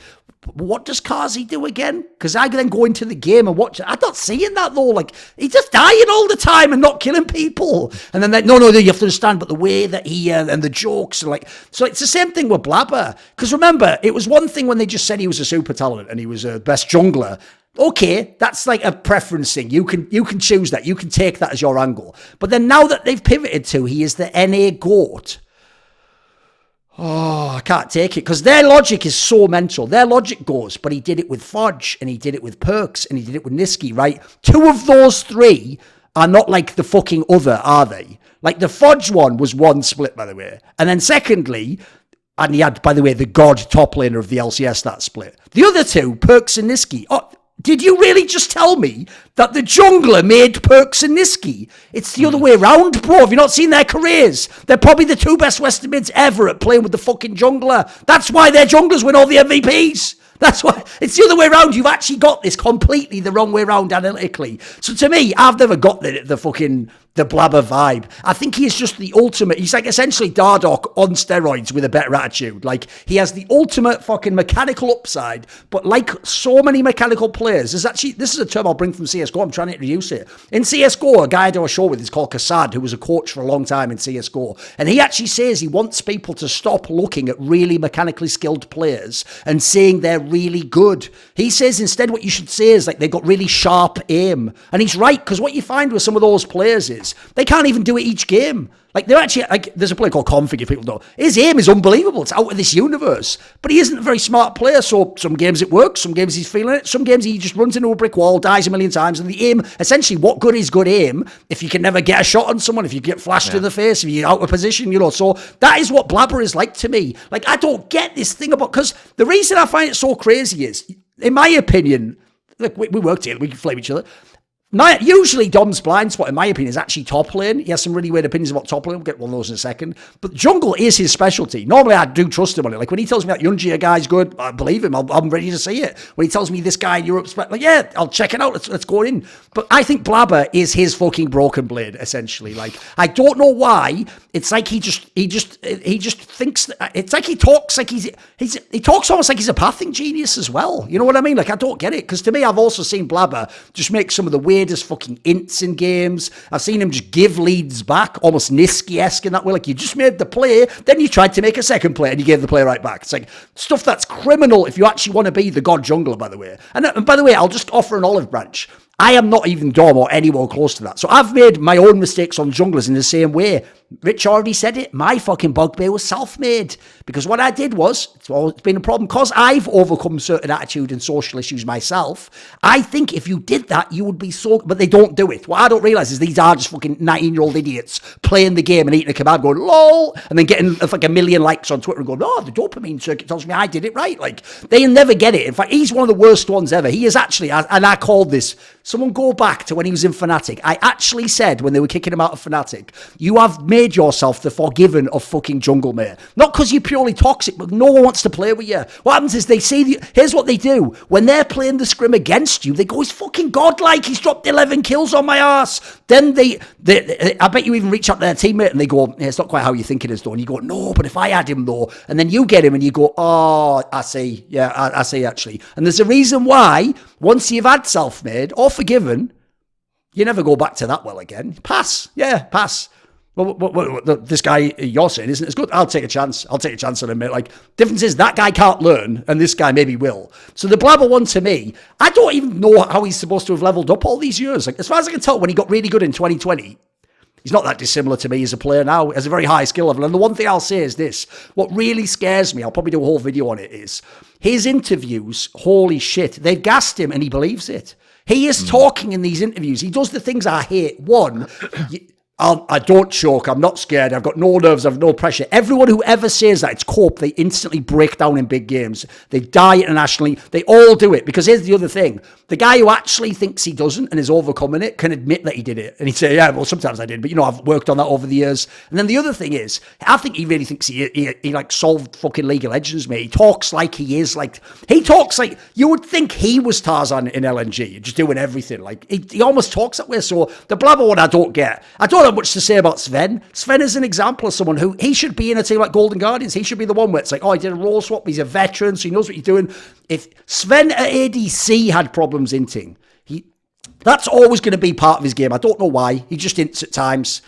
And quite frankly, what do you want him to do? Like, in a weird way, because you've put him with Berserker, then sent him international, he can only look shit and be flamed. There's no other way that can go because Berserker is really good. And then the last one, I saved him till last. Blabber one, I at least get how exciting it is to have an NA player in jungle with mechanics, carrying and getting ganks, because that's why I gassed Dardoch forever. But here's the one I do not get and have never gotten, and it is Fudge. Now, I have to immediately factor in, I have to believe part of it's the LS stream, good in interviews, and he is funny. Those three things I think carry so much water for this guy, because I'm just going to say it. Beyond when he was in the M&S position of like, oh, well, he's sort of a rookie, but he's doing all right in like the odd BO1 or one game at international. When's he ever turned up internationally? Am I missing something? I get told every single split that he's either the best top, and sometimes like this split, the other Audacity sees might be the MVP of the league. And then he goes international, and I never see it, mate. I never see it. Like I said, for cynical GM reasons, I would have him in my team. But if I have him in my team, I'm going to have like a god mid laner. I'll use it to make the imports, basically. Essentially, if I consider him an NA player, it's fine. But if I consider him, remember, Summit used to play in his position. That guy might have hinted the end of it, but he was fucking unbelievable in the split before that. He was what you'd think a Korean top laner should be. He was shitting on the whole league. Fudge has never been close to that. And I don't care how much dark tech he gets from LS and how many times. By the way, here's the other thing Fudge is doing, I've noticed. He's on that Bwipo tip where it's like you're really good at explaining to your fans like why you didn't actually int that, and it was actually 700 IQ underwater Jenga what you were doing when you died and fucked. So not a nuance there. You probably wouldn't have noticed that, but what I was trying to, and then essentially as soon as you say enough stuff, they're all fucking, remember, mathematically, they're all fucking in like gold and plat. So their game knowledge stops, and then they just do like the LS, they just go, right, turn off my critical thinking, just whatever he says is right. Just go, just thinking, whereas what I've always done for good off real, I think it's great for shows is, if I don't understand something, I don't agree with you. I'm just going to repeat it. I don't understand it. If it doesn't make, I've always thought, and by the way, I've had the best silence ever.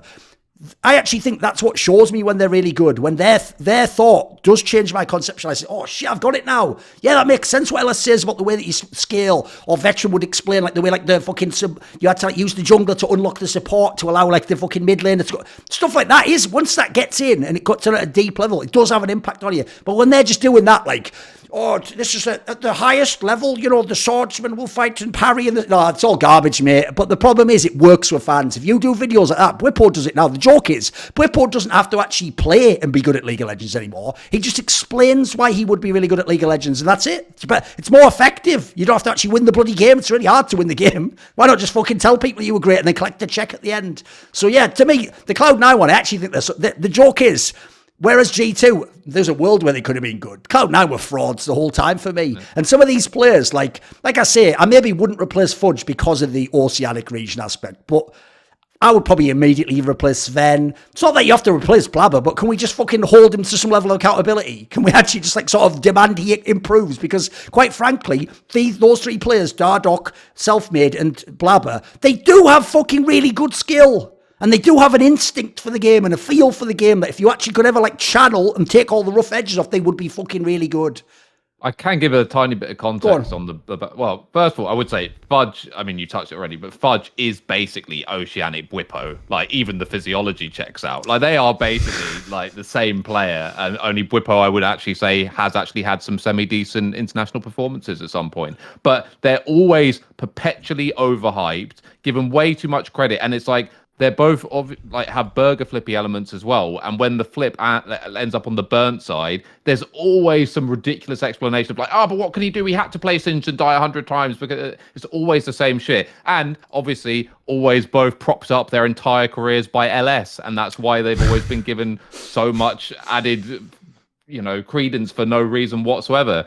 On the Blabber side, the reason why Blabber feels so sort of empowered to just be this, well, essentially a complete narcissist, is because he has literally been empowered. So far as there is anyone on that team who has player power, it is Blabber and only Blabber. He is the player who, from the player side, obviously Jack has the final say, he's big boss man, but Blabber is, no, this guy stays, no, that guy's kicked, no, this guy's... Like, he is the one-man player council from that team who is giving all the information. And so far as, like, even if they were like, oh, Berserker's, amazing, Blabber says he's gone, that guy probably has a very good chance of getting kicked. So he has been fully enabled by the Cloud9 organization to basically, he's being told, like, you are the guy. He is that guy, like, in his eyes, right? Literally and figuratively. So that's why I suspect has a big impact on how he behaves.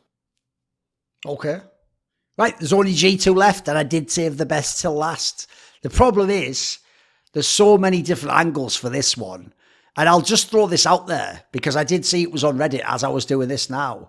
They actually did, fair play to Remain, even when he loses, he's doing this. He actually did reveal that apparently against LCK and LPL, they went 52% in scrims and that they were like beating everyone else, but they went like sort of split games there. So based on that, I can see a little bit of why they would hype people in the interviews. Also, by the way, spoiler, if you are like Mickey X or something, someone who actually has like one MSI, you can hype people all you want, mate. Like maybe you will do it. Like it's different when like M&S like, I don't think I'll choke and I'll carry on. Like I don't know if you said that, but you know what I mean? Like who gives a shit what you think, mate? Show me something. I don't give a fuck. Anyone can say stuff. Spoiler, I do it all the time. I don't know why fans just think it carries weight. Like I'll say some other shit now if you want. See if you can get mad at that. So Jensen, I want your take on Gen.G on G2 first, because Rich does a Euro show. He's been watching the whole time. So where are you at on G2? Did you have expectations coming in? What were you hoping for? Did you think in this meta they could play? Didn't have very high expectations with G2. I think we were seeing them. This is a G2 team that is not like G2 in the past, where they could match people strength for strength. This is a G2 team that's very limited, right? And I think that Yike getting all these props is a result of the way the G2 plays, and not so much about. Yes, he definitely has to play well, right, when he's put in a position to do well. But I think it's coming at the cost of Mickey Yike, it's coming at the cost of Caps and the amount that they're performing as well. I have to look at the way that this roster has been constructed, and I think that this is not the complete package. It's not like what you look at Vitality, and that you look at it and you say that, okay, this is supposed to be the complete package, right?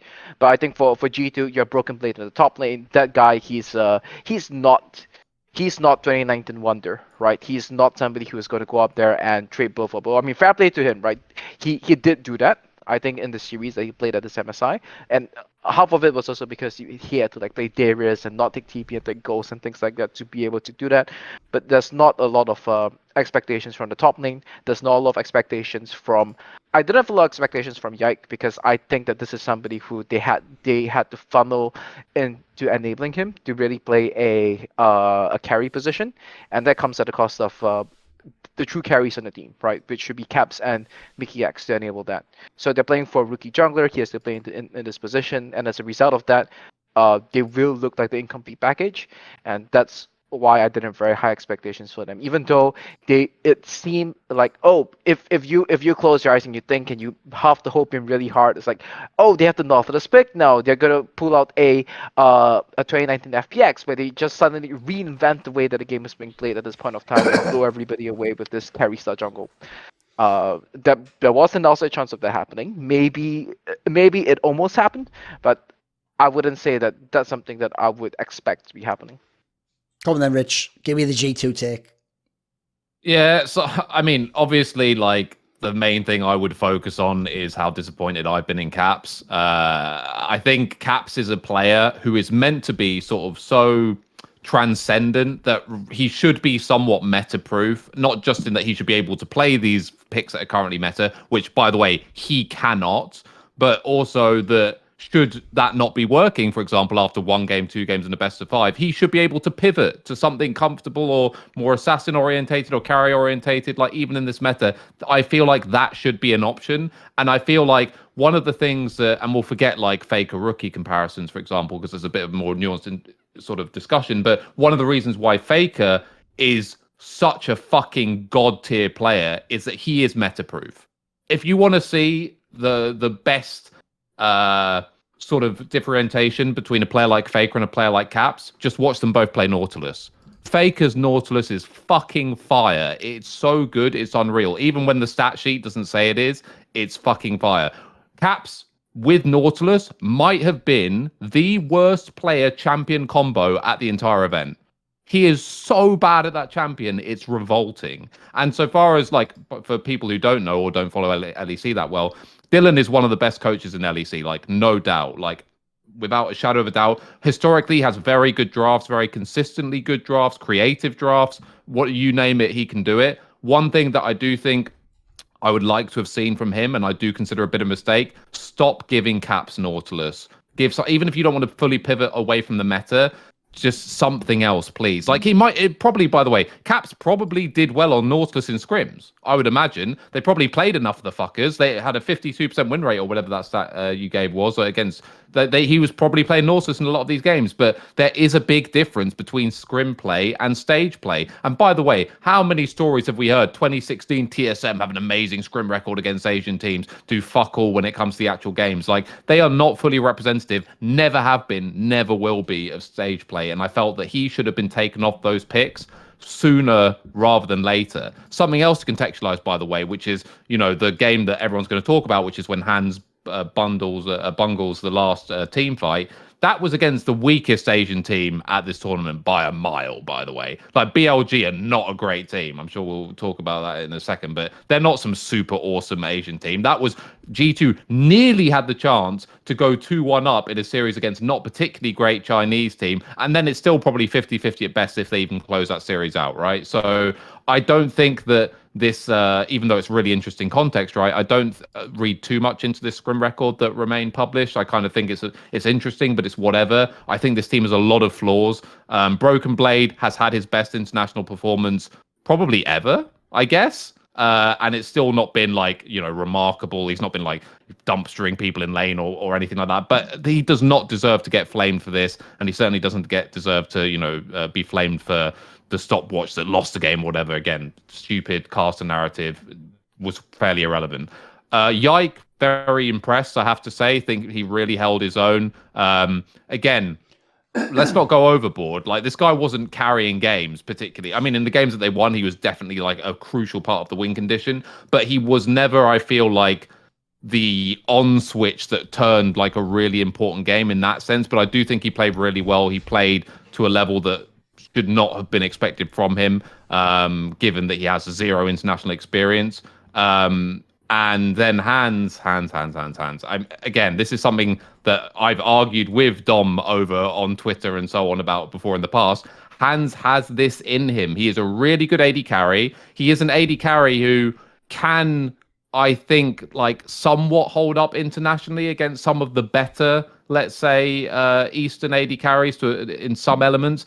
But he does have this in his fucking genome that he will every now and then throw fights at crucial moments. And it's all well and good and say like, oh yeah, but surely everyone does. Like every single player historically has thrown a fight at some point. It's like, the higher leverage the moment, the increase in likelihood that Hands will throw a crucial fight, and it was really bad. And the thing is, again, this happened again with the Ash game in the Rogue series. If people remember all those playoff runs that Rogue had, and then they looked like they were an unstoppable train, and then it came to an end and sort of at the worst possible moment, those were all epicentered by a mistake from Hans Zimmer. Every single one of them was a crucial fight which he threw at a Baron or before Soul Point or something like that. Every single time it was Hans Zimmer, like 3 playoff series in a row.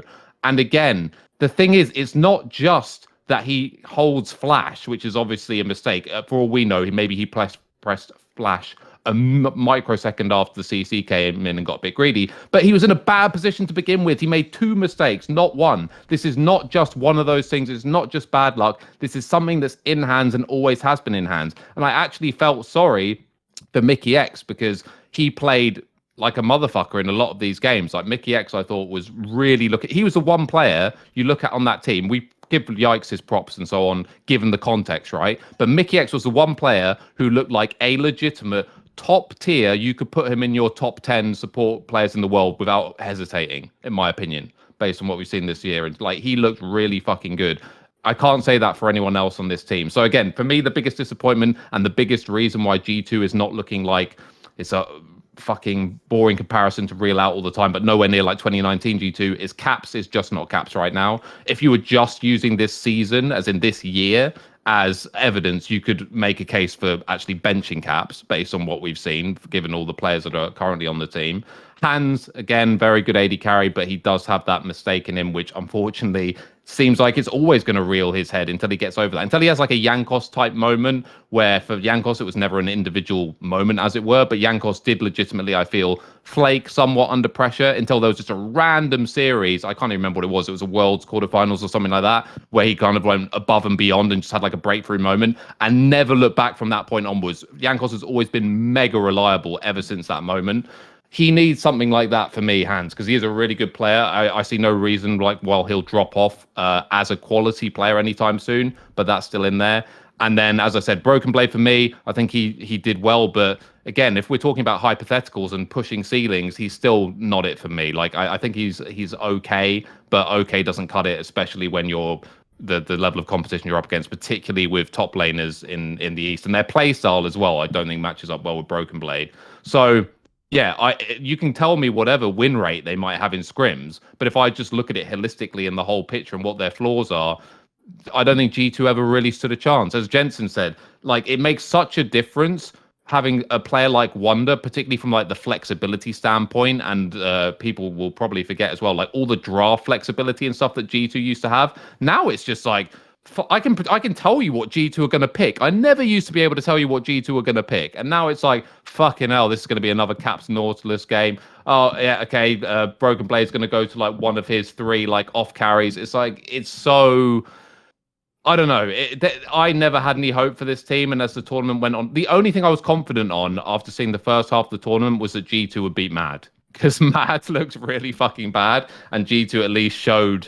you know, some good qualities. But yeah, props to Yike, really good tournament from him. Props to Mickey, and yeah, beyond that, I can't really say much else positive because I didn't have particularly high expectations to begin with. But I would have liked to have at least seen Caps try and take over a game. One fucking game in that series. Just pick something that you're comfortable with that can carry, that can be a carry option, and you know, see if Caps is still in there. Because I don't know if he is. Like, and I would have thought Caps is the kind of person. The way Caps has played historically, you would think he has to be the kind of... I mean, we know it, right? Where he's like, pick me fucking Vayne mid or whatever, right? Like, he had that in him. Like, where was that this time around? I'm not saying to play fucking Vayne mid, but like, when you're 2-1 down, like, series on the line, aren't you that guy? Aren't you meant to be the greatest Western player ever? Which is something I've never subscribed to, by the way. But if you're that guy... pick something that can carry a fucking game against a not particularly good Asian team. So that's the biggest disappointment for me. The thing is, I will just say, but I do something inside, so people go check the record. I never thought any Western team could do anything against any of the 4 teams from Asia in this tournament, the LPL and the LCK. Even BLG, I actually thought people were trying their absolute hardest to find angles. Like when people were telling me the angle on like Yagao, who don't worry, I've thought it's overrated the whole time because he had an amazing team around him in JDG and he also plays for the fucking jungler, right? I always thought Yagao was overhyped by the international fans when he was on JDG, but even I didn't think he was going to actually get fucking beaten in 3 out of 5 games by any Western mid laner at this tournament. Like, no. And one of the things you might know about me is, even though I have made the case for Larson as like elite mid laner, one of the best mid laner, this is the first time ever, this split right now, the spring split, was the first time I ever actually said he was better than Caps in a split though. Before, I was trying to explain to people how they are using corrupt and analytical lenses, like if any other player, bloody when Nemesis, if Nemesis just came like second in the league, he automatically was the second best mid laner. Larson could be first in the fucking league and he'd never allowed to be top 3. All you need to do is this, guys. Go and look at his fucking all LEC placings over the years and then look at where his teams are. And remember, until this year, it was a mid-centric league. It's the most criminal, like, shun I have ever seen in my entire fucking time in esports. It's fucking wild. Like, you would actually think this guy was just the most bang average mid laner ever. You would think he was just nothing. It's so insane. So anyway. Seventh this split, by the way, in voting. There you go. Forget. Oh, you got like fuck all votes, yeah. So then, I do think Caps primarily is the reason this team failed. And that's because in this team, the carries, in theory, right, historically, what should be great about this team on paper, this is why just like last year's team were frauds, but it was obvious to anyone who wasn't Spanish that Flackhead wasn't going to be world class. On paper, this team can play through all the, it's a super team, minus Yike, right? They can play through all the lanes. They can do it. No, they could actually maybe play through Hansama. That's it, internationally. Caps, as you just said, he's in his fucking Bjergsen phase right now, and it's really sad. Because the reason I say Bjergsen phase is not only has he just become that safe mid player, and who doesn't even ballsy opt into sort of the like, I win the game or I lose the game champion pick. But even worse, you just live off so many years of being excellent and being the best. And that lasted Bjergsen till he retired a second time, by the way. And Caps could do a couple more years of that. Because I said this to people before. This is what we said at Worlds and MSI last year. It was like, right, they shouldn't win the series, but I tell you what, if Caps pops off, you win like one game here, then maybe, you know what, maybe you have like a Mickey X angle. That's how you or Jankos was the player back then. You know, maybe that can do it. Like, you're just grabbing for straws. It's just fucking hopium. And in this particular case, he just isn't that player at the moment. He just doesn't choose to be. And then that's why I know, actually, I even think, by the way, this is why you know Dylan Falco killed it this year. Because when you look at the pieces he had, and even last year, these are flawed teams, actually. They're not world class because Broken Blade doesn't do anything internationally. Here's the thing. I would agree with you. It's not a stinker. He didn't int the games. Although I do think that one Jace game where he just walked around, just watching people, and then moved back and moved back and moved back and then left. Like, I don't know what you were playing the champion for at that point in time. Like, you didn't do anything in the team fight. But that was one game. The problem I have is this. He is not like Odoan there. It's like, right, give me a... His whole shit is he's supposed to be a carry. His whole shit is he is a carry top laner. He is not, by the way, this is where people love to flame my boy Alfari. Alfari will not only play the tank, you don't have to give him any resources and he'll still win lane. Broken Blade does not do that. And when you put Broken Blade on the tank, there's no point having Broken Blade anymore. He's just an alright player. You had him in this team. He's supposed to be LEC bin. He could int a game. He could carry a game. He wasn't going to carry any games. He wasn't going to fucking pick a carry champion. And by the way, his picks, you nailed it there as well. His picks are cancer to this team. Because his picks require a comp to be built around them. Remember, he was the fucking bringing out action last year.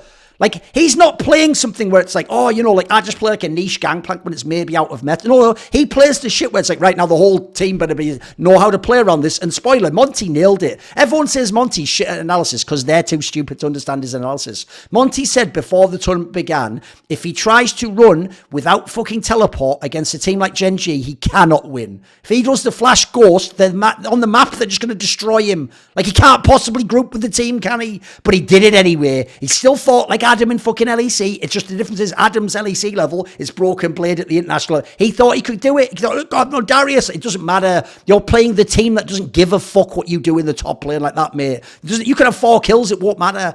So yeah, that's just a killer for me. And also, one last thing on the Caps thing, just to put the burn in there. As bad as you ever think Perks ever got, he always had that crazy plot armor where he can just pull a move out of his fucking arse at 37 minutes into a game and win a fight and end the game. Caps doesn't do that when he plays this style, by the way. He just loses semi-gracefully and loses the game. It's over. It's boring as fuck. There's no pop-off. And even if there had been a pop-off, it would have been one game in a series. It would never be 2 out of 3, never be 3 out of 5. It was never going to happen. And then I'll just say on the Hans Sama one, I've just always thought his problem reminds me a little bit of Niski to some degree. When he gets really good, people do that thing where they want to make him like a Caps. They want to make him like Upset. I'll keep saying Upset, motherfucker. Just watch his play for the last 3 years. Upset. These players where when they hit that peak, you almost, when they have a slump, you don't have to worry, they'll come back. They'll be bouncing right back any minute. He doesn't. When they get to their peak, that was the peak. That was the best they had. And quite frankly, they're not going to be better than the other international player usually. So as a result, they get a little bit overhyped, unfortunately. So I actually do think, yeah, that's the one. And by the way, Mickey X just played fine. What was he supposed to do in this tournament? And then lastly, I left him till last, yike, because people think I'm a hater. Here's how you're a hater. You say for a rookie, he does really well. And he's in the top team, so there's a lot of pressure. And quite frankly, the only people who are better is like Yankos, because he's just a god. Maybe El Yoyix is the best jungler. And then arguably Bo at times. So I'm saying you're fourth best in your rookie split in a team that also has flaws. But that makes you a hater in the modern day. That means I despise him and think he's actively bad. No, but I'll tell you what. This actual tournament here, first of all, like M&S, he's a rookie. He shouldn't be here. He should be on Mad Lions or something, by the way.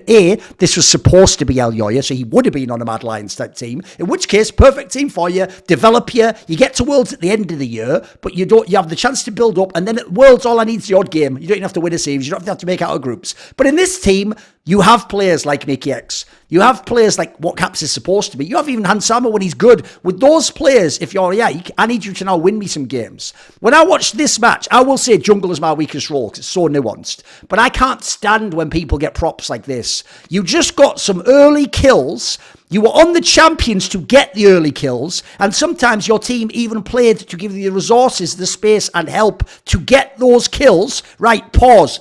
You've nailed your execution of what you're supposed to do. Now what do you do with it? Nothing. That's the end of the game, but I have a good scoreline. I had 4 kills. That's nothing, guys. You're playing solo queue if you think that's something. That's fucking nothing. What do you think happens? I mean, he's not even considered... This is how bizarre the world of Reddit is. Reddit will tell you Yike and Blabber are gods, but Peanut is washed and has no mechanics. Peanut will take your mechanical champion if you're Yike and some Westerner and just beat you with it. But he doesn't even have to do the dangerous shit. He just fucking plays it properly and beats you. Like, mate, I think it was criminal. So the way people hyped this player, like, nah, it just wasn't there for me. It's, again, a rookie, so he shouldn't even be there, so I shouldn't even be able to criticize him. He was just like, good at times, but it just showed that he had a limited understanding of the game. He wasn't going to carry the whole game off that. Like, it just was never going to happen. So I just thought in general, first of all, I'll always be sad that just the El Yoya transfer didn't happen, because I think that changes the whole team dynamic. By the way, then Caps might even be fucking justified playing like this. Then it might make sense. Because here's the other thing as well.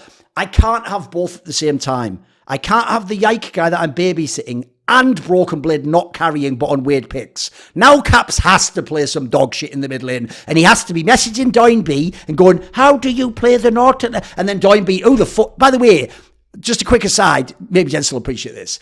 Doinby in the game seems like a genius, knows everything, best teammate. Outside of the game, it's like, is this the same guy? His opinions are so fucking weird. He's so arrogant, it's crazy. And also, every single Worlds in MSI, go look this up, he makes predictions. He is almost Cloud Templar bad at predictions. Like, the one he tells you from his secret scrim info is going to dump, they never fucking do anything. He's never called fucking anything, which I don't get, because he was a genius in League of Legends, as far as I can tell. He was unbelievable. Like, he actually was like the fucking high of LPL. He was a mega mind. I don't know how he did it. So the whole thing's just depressing, the G2 one for me, because actually they're supposed to be like, well, at least there's still G2. It's like, you got faith in this team. Like, I'm sorry. I said it before with the BDS team. This is why I have to keep doubling down 8 million times on Vitality, because they're the only team with the players that could ever get it together. Like, the others all have all these flaws where it's like, even if they're at their best, wouldn't they just narrowly lose 2-3 to BLG and not win and go, oh, well, get them next split? Like, I have to look at players like, I don't worry about Upset. He's taken care of. I know Perks can int and be bad in lane and still do something late in the game. You know what I mean? If I get these pieces together, it's something. So, for me, spoiler, wrap it all up. The West was just a big nothing burger. Who gives a shit? But this is why, at the end, we're going to do the real League of Legends, aren't we? Because you want to know, I am evil like this. I'm a bit of a villain. I was always selling you on why it'd be good for the West, more best of fives. Maybe you have NA versus EU in a best of five series. You know, you get more chances. You don't just have your whole career ruined by one Worlds where you played, 6 BO1s. But secretly, it was also because I wanted there to be a kids' table and then a big grown-up banquet. So this was a kids' table. You all had your best of fives, you had your planes, you got hyped. There was the odd game you were leading. Right, you're off on the kids' table now. And if you know how it works at like a wedding, that's fuck off over there. Because we don't want you over here when we're all drinking wine and having fun and talking about adult things, You're over there with the weird uncle who probably shouldn't be at that table, who's sort of like fucking chaperoning you all. Now we want to pretend we don't have any kids now, which is what we're going to do now. Now is what I've always wanted, which is essentially just like a CSGO major, but with the best Asian teams, and then double a limb even. May the best man win, mate, because the best thing now is you almost can't fuck up the seed in Riot unless somehow JDG doesn't play Gen.G, which I will be very sad about. I'm getting all the matches I wanted. I'm even getting rematches. I'm getting rematches that I see the difference between what domestically it's like and what it's like internationally. So now let's talk about the actual matches we've got coming up and who's going to win, etc. So let's start out. Jensen, start me off on this one. Obviously, we have what could have been, this could be a Worlds final. It would just be MSI final if we did have the low bracket. JDG against T1. What do you think? What are you looking for in this matchup? How do you model the two teams? That this is the best player in the best meta, with that being Ruler, against the best team in the world right now. I think T1, they are just playing, they're very rich tactically. What they did in the Gen.G series was very, very impressive. I like the way that they're playing on the map very proactively. They're the only team that is very aggressively trying to control the map. All the other 4 Asian teams at this point of time, they're a lot happier to skill and play for the tree lane setups, play to catch farm, and then play for the later game team fights. T1 is the only one that's very aggressively attacking the map. And there was one thing that they did in the Gen.G series that I thought was so brilliant. So Monty likes to talk about how Chovy does this thing where he has this very intelligent movement on the side lanes where he would even TP up to a wave itself. T1 has caught on to that. And then they're doing this thing where they very aggressively pile in 4 people onto one side of the map, drop residual vision, so like wards before they recall. And normally this is an adaptation or an evolution of what G2 used to do in this position, right? And this would always be mad successful against the Korean teams because they wouldn't flush out this area of the map accordingly. But Chovy's a little bit too smart for that, so he knows how to wait for T1 or the opponent team to show on the mid lane first before he goes up to catch the wave at the neutral point. But when he goes to catch the wave at the neutral point, there's 2 TPs behind him right now from the residual vision that they've dropped in here. And they use that to get a pick on Chovy and they pick up the Nash. When I saw that, it's like, this is a level of tactics that I've not seen before. It's not only specific to this is a right way to play League of Legends, which is about map control, at least in my model of the game. It's specifically adapted to the way that Gen.G plays. They always play 1-2-2, so if they know that Chovy is going to be over there, there's going to be 2 people on the other side of the map. If we TP in here, it doesn't matter that we got 2 people stranded in mid lane because we have 3 people to take the fight in this case. Even if Chovy gets his backup, it's still a 3v3 with us reaching the fight faster. So I thought that was so brilliant, and I think that T1 is the one team that's being very able to actively translate this lead. But why I think that this might not matter against JDG, and why I would think that this series will come down to a lot about draft and how the game's kind of it will come down to a lot about draft and how both teams conceptualize the meta, is that so 2 factors here, right? First thing is that T1, they're very reliant on their bot lane to be able to start making things happen on the map. Gumiyoshi and Carrier, they're known, at least the way I think about it, they're some of the strongest laning bot laners. They're the strongest bot lane duo in the world, but I think Ruler is playing out of his mind right now. And then the second thing is that Knight and the teams that he plays with, they're very infamous for stacking 4 mid, stacking 5 mid, and then having this ARAM style. Right, so this is not like the LPL or Xiaohu style teams, right? It's not the DoNB style team where they're going to have like 4 people in the side lane and then they have these like 2-3 mix-ups that they do to create to get map control. The Knight team is, we're going to pile mid, we're going to go through mid, and sometimes we're even just going to ignore the wave to take a fight against you. The LPL casters call it the mojo, right, that the team has. It's like, it looks like an unfavorable fight for them, but they just win it anyways. And there's a few tricks that they do with this as well. The first reason as to why they might be doing it is that they're doing it just to force summoners and force ultimate cooldowns, right? And I think I've heard some of the LPL coaches talk about this before, is that what they're trying to do is that we are trying to use a cooldown deficit. so that once we respawn, it doesn't matter that we lost the fight 4-3, right? As long as we don't lose the fight overwhelmingly. Now you don't have flashes. Now your ultis are on cooldown. We're going to force the Nash. And they have these tricks within the playbook as well that I think invalidates a lot of the tactical richness that T1 has so far. So that's why I think that I consider T1 the better team, but I think that the way that JDG stylistically set things up and the current form that Ruler is in, I think they are my pick and they're the favorites to win in this series. Okay. He started with T1 and they ended with JD winning. Okay, that's interesting how you said that. What's your take on the series, Rich? I think T1 smash them, to be honest. I think that, like, part of this is a little sort of based on the actual games that we've seen at MSI, and also I think T1 has a huge draft advantage. Starting with like the games themselves, obviously it's not really fair to talk about how a series went, especially when it was between two Chinese teams, and then say, therefore, against an LCK team, it will look similar. But I was kind of disturbed about how back and forth games 2 and 3 were against BLG. Like, those were 50-50 games for like the last portion of those games. Like, BLG could easily have won those games. And the reason that they didn't is that Ruler is Ruler and BLG is just not that great. But I think if you put like a slightly better Chinese team into one of those 40 kill games or whatever, that they actually probably would win. I think JDG in their latest best of 5 did not look that good, honestly. The main reason I give T1 like a big edge is, first of all, I think Gumayushi currently is not Guma-in. I think he is Gumayushi. I think him and Kyria are playing like really well.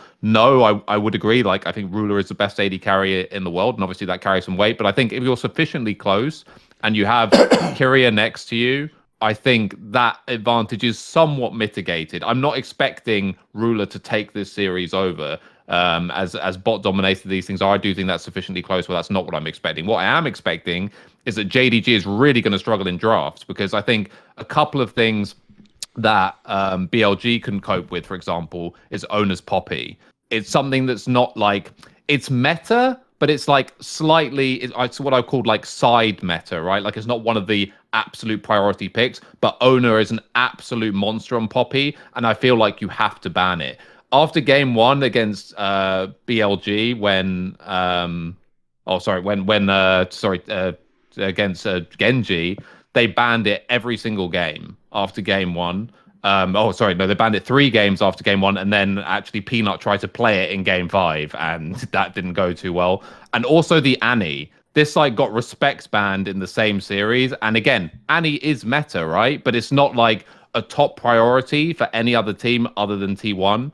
And I feel like Faker's ability to play Annie, as well as basically everything else that's super meta, like the Nautilus, which he's exceptional on, the Cassante, which we haven't seen like that much, but he's more than competent on. I think these are the two, the jungle mid in pick ban particularly, I think is a big advantage. And if you look at JDG's drafts, they've basically all been very traditional, just super meta heavy drafts without too many surprises. I think T1 has more up their sleeve in that sense. And I also think they just play cleaner League of Legends, obviously a very lazy term, but in terms of like playing around the objectives and limiting fights that they don't have to opt into, I feel you can bait JDG into opting into fights which are not better than 50-50. I feel like T1 will not voluntarily take fights which are not heavily favored in their sides. Let's just say 70-30 or better, right?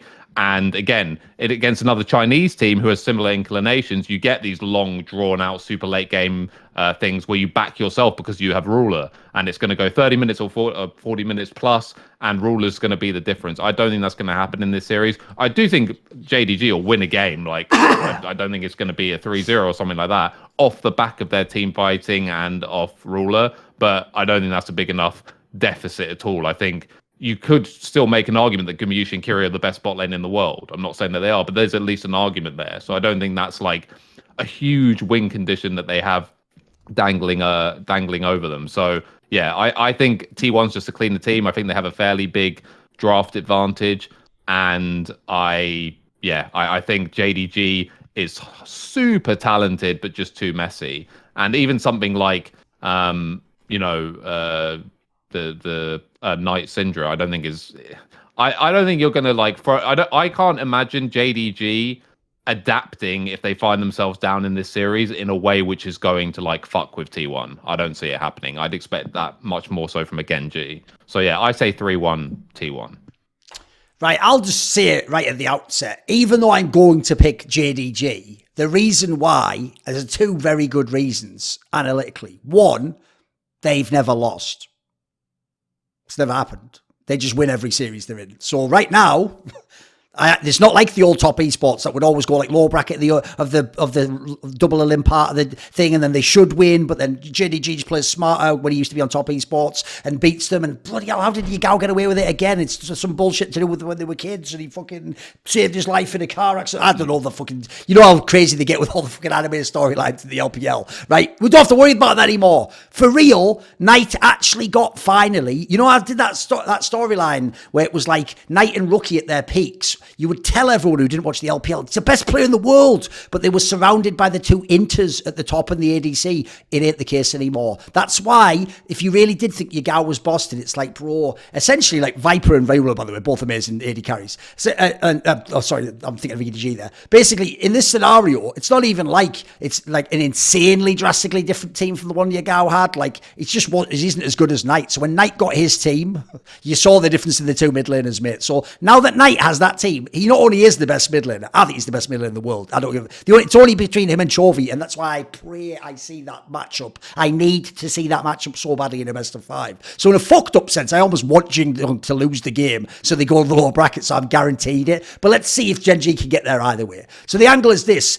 When you have that, now you also have really stable players. And the best part I love about this team is if you made a super team, this is how you solve super team problems. You don't want everyone to play every style. And it's a nightmare of what do you do? Like Vitality's like, well, what lane do we play through? And what do we draft for? And who does they get resources? And is it my turn this time because I entered the scrims? Or is it yours? All right. What you do instead in this team is it's perfect. 369, the way he made his game steady is, he isn't trying to be a fucking idiot bin. He actually is just a stable player now. He plays the tanks. He's always useful in the game. He can fuck around early because he can do something later on anyway, and he's going to do a brilliant job in the team fights, which he was even mega within the Yagao lineup. Then, Ruler is an AD carry. It's an AD carry meta. Like, load him up with the resources, get him to that team fight, peel for him like a motherfucker. And by the way, nobody commits more to peeling for an AD carry than JDG. JDG just commit. They never do that Korean shit of like, just run away and then 1 and 2 others get picked off. They're just going to all get wiped, or they're going to turn that fight and wipe you back. And so they have him, if you get him to that point, and then Knight is basically just saved. He's good in lane, he's good on his picks, he's amazing in team fights. Like,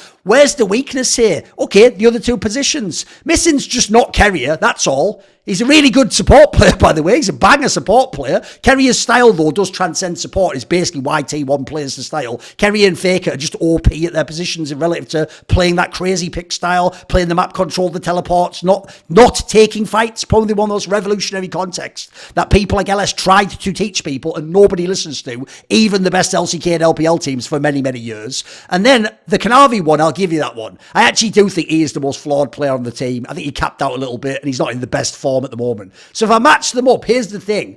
I will say I'm going to pick JDG because until I see them fail, I'd be stupid to say no. Like, until I believe they can be beaten, I'm not going to say it. But I do think this is a very close to like a fucking pick'em series. I think both teams, what makes it so awesome is the strengths and styles are so different and contrasting.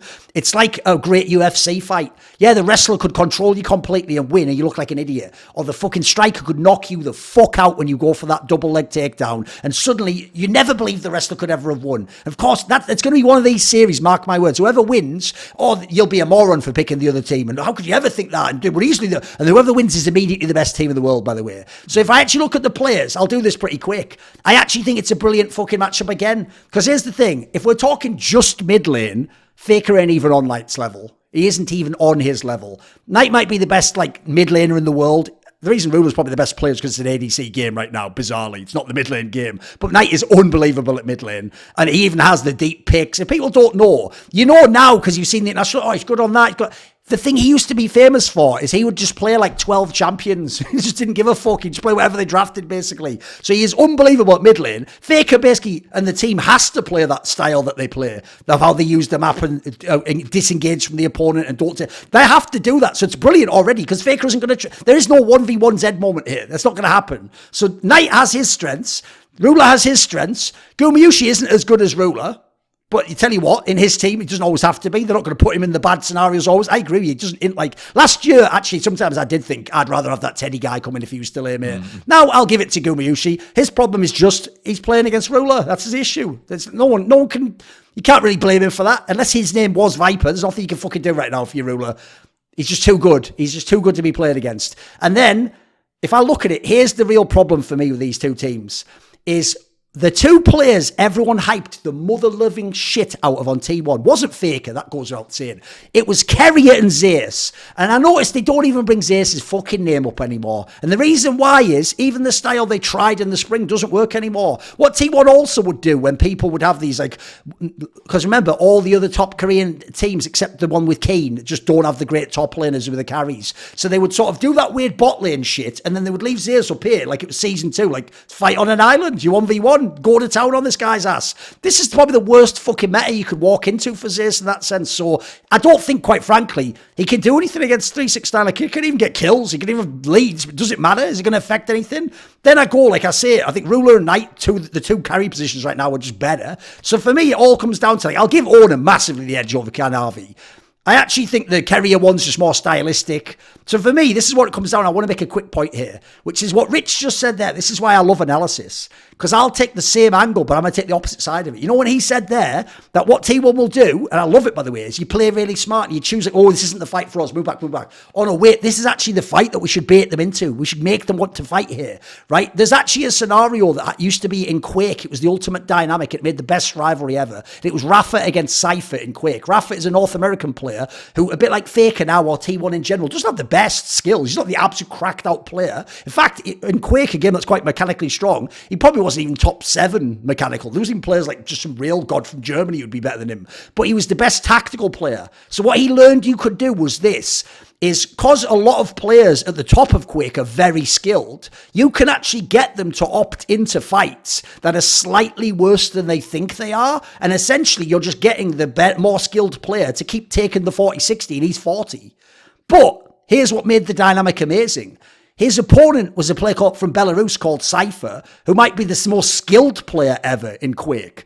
And so here's the issue. The reason this game's amazing is when he baits Cypher into the 40-60 fight, because he's Cypher, sometimes he wins the 40-60 fight more than 40-60. And that's when the games get fucking exciting. Because I'll tell you right now, people have already done it, Rich. There've already been games in this MSI where Jindal probably shouldn't turn back and re-engage on that. They probably shouldn't go balls deep to save fucking Kanavi or something. But they just go, because we've never lost, and we really do think we are the absolute tits at every position, we're just going to fight to the death. And you know what? The LCK, by the way, is not prepared for that. That is not how Gen.G plays. That is not how you are coached. That is not even how, like, almost as your duty as a pro, you would even dare play. But what I love about the LPL is the arrogance to just be like, oh, literally, like, basically, it's like, spoiler here, it's not like the end of, like, the Northsman, if you saw it. Like, their vision is like, look, I will actually fight to the death, even if you kill me at the end. But as I'm dying, I'm still stabbing you in the neck. And let's just see which one of us bleeds out. Maybe we both die.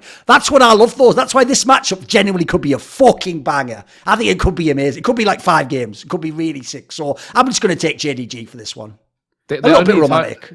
The only tiny thing I'd ask or like push back on is like on the mid lane matchup. Like I think everyone would say, like, as a pure like mid laner in 2023, like Knight's a better mid laner than Faker, sure. But don't you think in a way it's kind of like the best possible meta for Faker to go up against Knight? Like, he gets to be the utility big brain guy who doesn't need to take him in on a 1v1 or whatever, and he can just land those fucking you nailed it earlier. If T1 wins, it will be clean and they'll make them look stupid. They'll essentially be the wrestler controls you never got in the game. But here's the problem, Rich. That's why I actually personally didn't think that before Worlds, I didn't say T1 should win Worlds. I only said it once they were in the final. I actually even thought Gen.G should be better than them in LCK Summer. The reason why is this, because I can tell you that style looks amazing when you make it work. It's really hard. It's like walking a tightrope the whole time. If you fall once, you're dead. And here's the problem. If you fall here, Mate, these are all the tigers waiting at the bottom. They're going to tear your ass apart. So if you can actually get 3 out of 5 games against Gen.G to never go to team fights where they're even a 40, 60 underdog, God bless, you have solved League of Legends. You are the greatest team ever. I'll crown you. My problem is I've just seen League of Legends too much, mate. There'll be a Baron flip that doesn't work. There'll be someone get caught. There'll be the one where we bait them in the perfect fight, but then we forgot that's Ruler and Knight. And that's the other thing. The problem is every fucking idiot says everyone can lane and everyone says everyone's good in team fights. You don't realize how good Ruler and Knight are in team fights if you say that. Like, if they were just on their own, like Viper is in that fucking team back in LCK, all you would talk about all game long, like Jensen said, is like Knight. If he can do something, he can do something. Oh, Ruler. They're both on the same team, and it's a team fight ADC meta. Like, think about this. My dream is that people are not even looking at Knight in the fight, and he's just shitting on everyone, one-shotting them, coming in. By the way, some of the best stopwatch usage you will ever see in your life. This is the guy where he always clicks it right when the CC comes in, right when your fucking tank jumps in, and suddenly he's just exposed. Like, if you can somehow do that for the first 20 minutes of 3 out of 5 games, you deserve to win. You deserve to win. Human error tells me League of Legends games end in team fights, and they end in messy team fights around Barons and Dragons, and that it's just Vedius and them go, oh my bloody, what the, can you believe that's, just all that in it. That's just League, innit? It's just League. Same in Counter-Strike. At the end of the day, mate, I'll usually just side with the people who are really good at shooting everyone in the head. It just comes down to that at the end, doesn't it? Should we do the low bracket one? Right, come on, Jensen, start me off. BLG against Gen.G. I think BLG. It's Oh, you're really going to take BLG to win? Okay, this is spicy. I thought you were saying. Okay, I thought you were saying that you thought BLG were going to win. Okay, right. Okay. Yeah, I think that Gen.G, this is a wash. Gen.G is going to be another 3-0. And I think that BLG is the same story as the LPL is a little bit different because the LPL, the GMing always creates these very idiosyncratic teams, right? And I think Tabe is definitely a magic worker. Because I remember that when we did the Big Brains episode, I think it was with Kira, and we were looking at BLG, this wasn't a roster that was supposed to have worked out, right? It seemed like a roster that had... we put some pieces together in the off season. We couldn't get the right players, and then we just had to settle with whoever that we signed at this point of time. Elk is very good on Zeri and Zaya. Unfortunately, those are not the 2 best AD carries at the moment, and you can still see that his instincts for playing team fights with his champions like Zeri and Zaya. In situations where you would see players like Ruler or some of the other very aggressive LPL AD carries flash forward on the Jinx to get a reset and then try to pop off in a team fight, he's like clicking backwards. In those fights, and I think that it's just not the right meta for BLG. They made a tier of a Zeri Zaya meta. They made a tier of Bin and Jun popping off, right? I think Bin was a very big pop-off factor for them. This is not the right meta for him. He's drawing a cannon ban every single game, and I think that as long as that continues to be banned, I do not. Maybe Bin carries one game on the Jax or something, but I don't expect Bin to carry 3 out of 5 games against Gen.G. Oh, and also, by the way, one last thing I should have said about Gen.G is this as well, Rich. Even though as a team they can obviously play all these meta champions, I actually like that Knight isn't just like, give me Annie and fucking Lissandra. Like, get the fuck. No! He just goes, you know what? Just give me my champions, mate. What do you think about this series, though? BLG versus Gen.G? Well, I think, again, I think what was good, and I hope that this, bears the fruits that I want it to bear, is that because of the JDG series that BLG played, that Zun gets off fucking Nidalee. Like, to me, again, this goes into like the pet peeve realm. I just do not believe that Nidalee is a pro play champion, like in 2023. Like, there are certain champions in the game where eventually I'm like, this cannot work. Draven's one of them, for example. I know that's still like a thing, but like its kit is in such a way that if people are really, really good and consistent at League of Legends, like it should not be able to work at the highest level in pro play. And Draven's not there yet, but I think Nidalee is there now and has been there. I think it's such a niche pick that you have to pick in certain scenarios. And Jun is just like has stage fright, or is just obsessed with this pick, or the coaches for some reason. Like maybe it was really good in scrims, right? Because again, surprise, surprise, it's an early game champion. Scrims end at 15 minutes. This guy was 3-0 at 15 minutes against JDG, and the pick was fucking useless. And again, the way these Chinese teams like to play, it's so counterintuitive because you're scaling, you're going to late game fights, you're fighting all the time. And I think their obsession with this pick is really unhealthy. But I'm hoping, I should say, that I'm going to go. By the way, this is all building up to. I'm going for the upset here. I'm actually going BLG. Come on. But there are caveats. One, any Niddly pick, and it's off the table. I recant my pick. It doesn't count. Like if that cunt pick. Oh, Niddly, you were setting it up. Okay, you were hedging against it, right? You're hedging. Then it doesn't count. I can't. Jun is the guy who picks Niddly even when it's not meta. I know. This is like yeah. But So it's even when the bad. champion does not matter. Yeah. It's bad. It's just a bad champion. I don't care if he's the best Niddly in the world. It's just shit. You cannot win best of fives relying on that pick. I'm sorry, you just can't. But if he completely pivots away from it, though, and it's like just not a factor in draft at all, I think that's interesting because so far, if you go back and look at the games in the series, it's always at least been an ever-present factor, which means they'll have to change something. Also, I'm a big Bin lover. I believe in Bin. I think Bin is way better than Thorin. I understand that this is not a bit of Bin's meta at all, but my win condition is on Jun adapting and actually Gen.G somewhat playing towards top side because they ain't going to win the game through bot side. Like, Elk is a decent AD carry, but he's just not in the same tier as the rest of the ADCs at this tournament that are left. Like, he's just not. And in best of five, like in a bot-centric meta, playing through Elk, you will not win against teams that are this good. So I understand that I'm out on a limb here, but I say BLG 3-2 playing through top side, and Mr. Bin's going to be MVP. So, yeah. Okay. Here's the thing. I'm not actually, even though I'm actually a big fan of Gen.G, I'm not quite as high up as Monty because Monty just loves certain types of macro, and he actually genuinely does like it where you have zero fucking kills and you just have one team fight and you win the game. He just wants like the ultimate perfection of execution or whatever, you know. Obviously a big Bret Hart fan. Basically, I would say the thing is the Bin factor actually is he is like the shy junior. He is the ultimate feast or famine top laner, and the joke is neither of them know whether it's going to be feast or famine even until the end of the game. They just keep going. So the thing about players like that is that's exactly what you do want against someone like Thorin. It's like, right, you want that guy to go and you want at least one game where he just pops off super hard, and even then you have to adapt to win the draft, or you have to be scared he'll do it again, or give some jungle resources.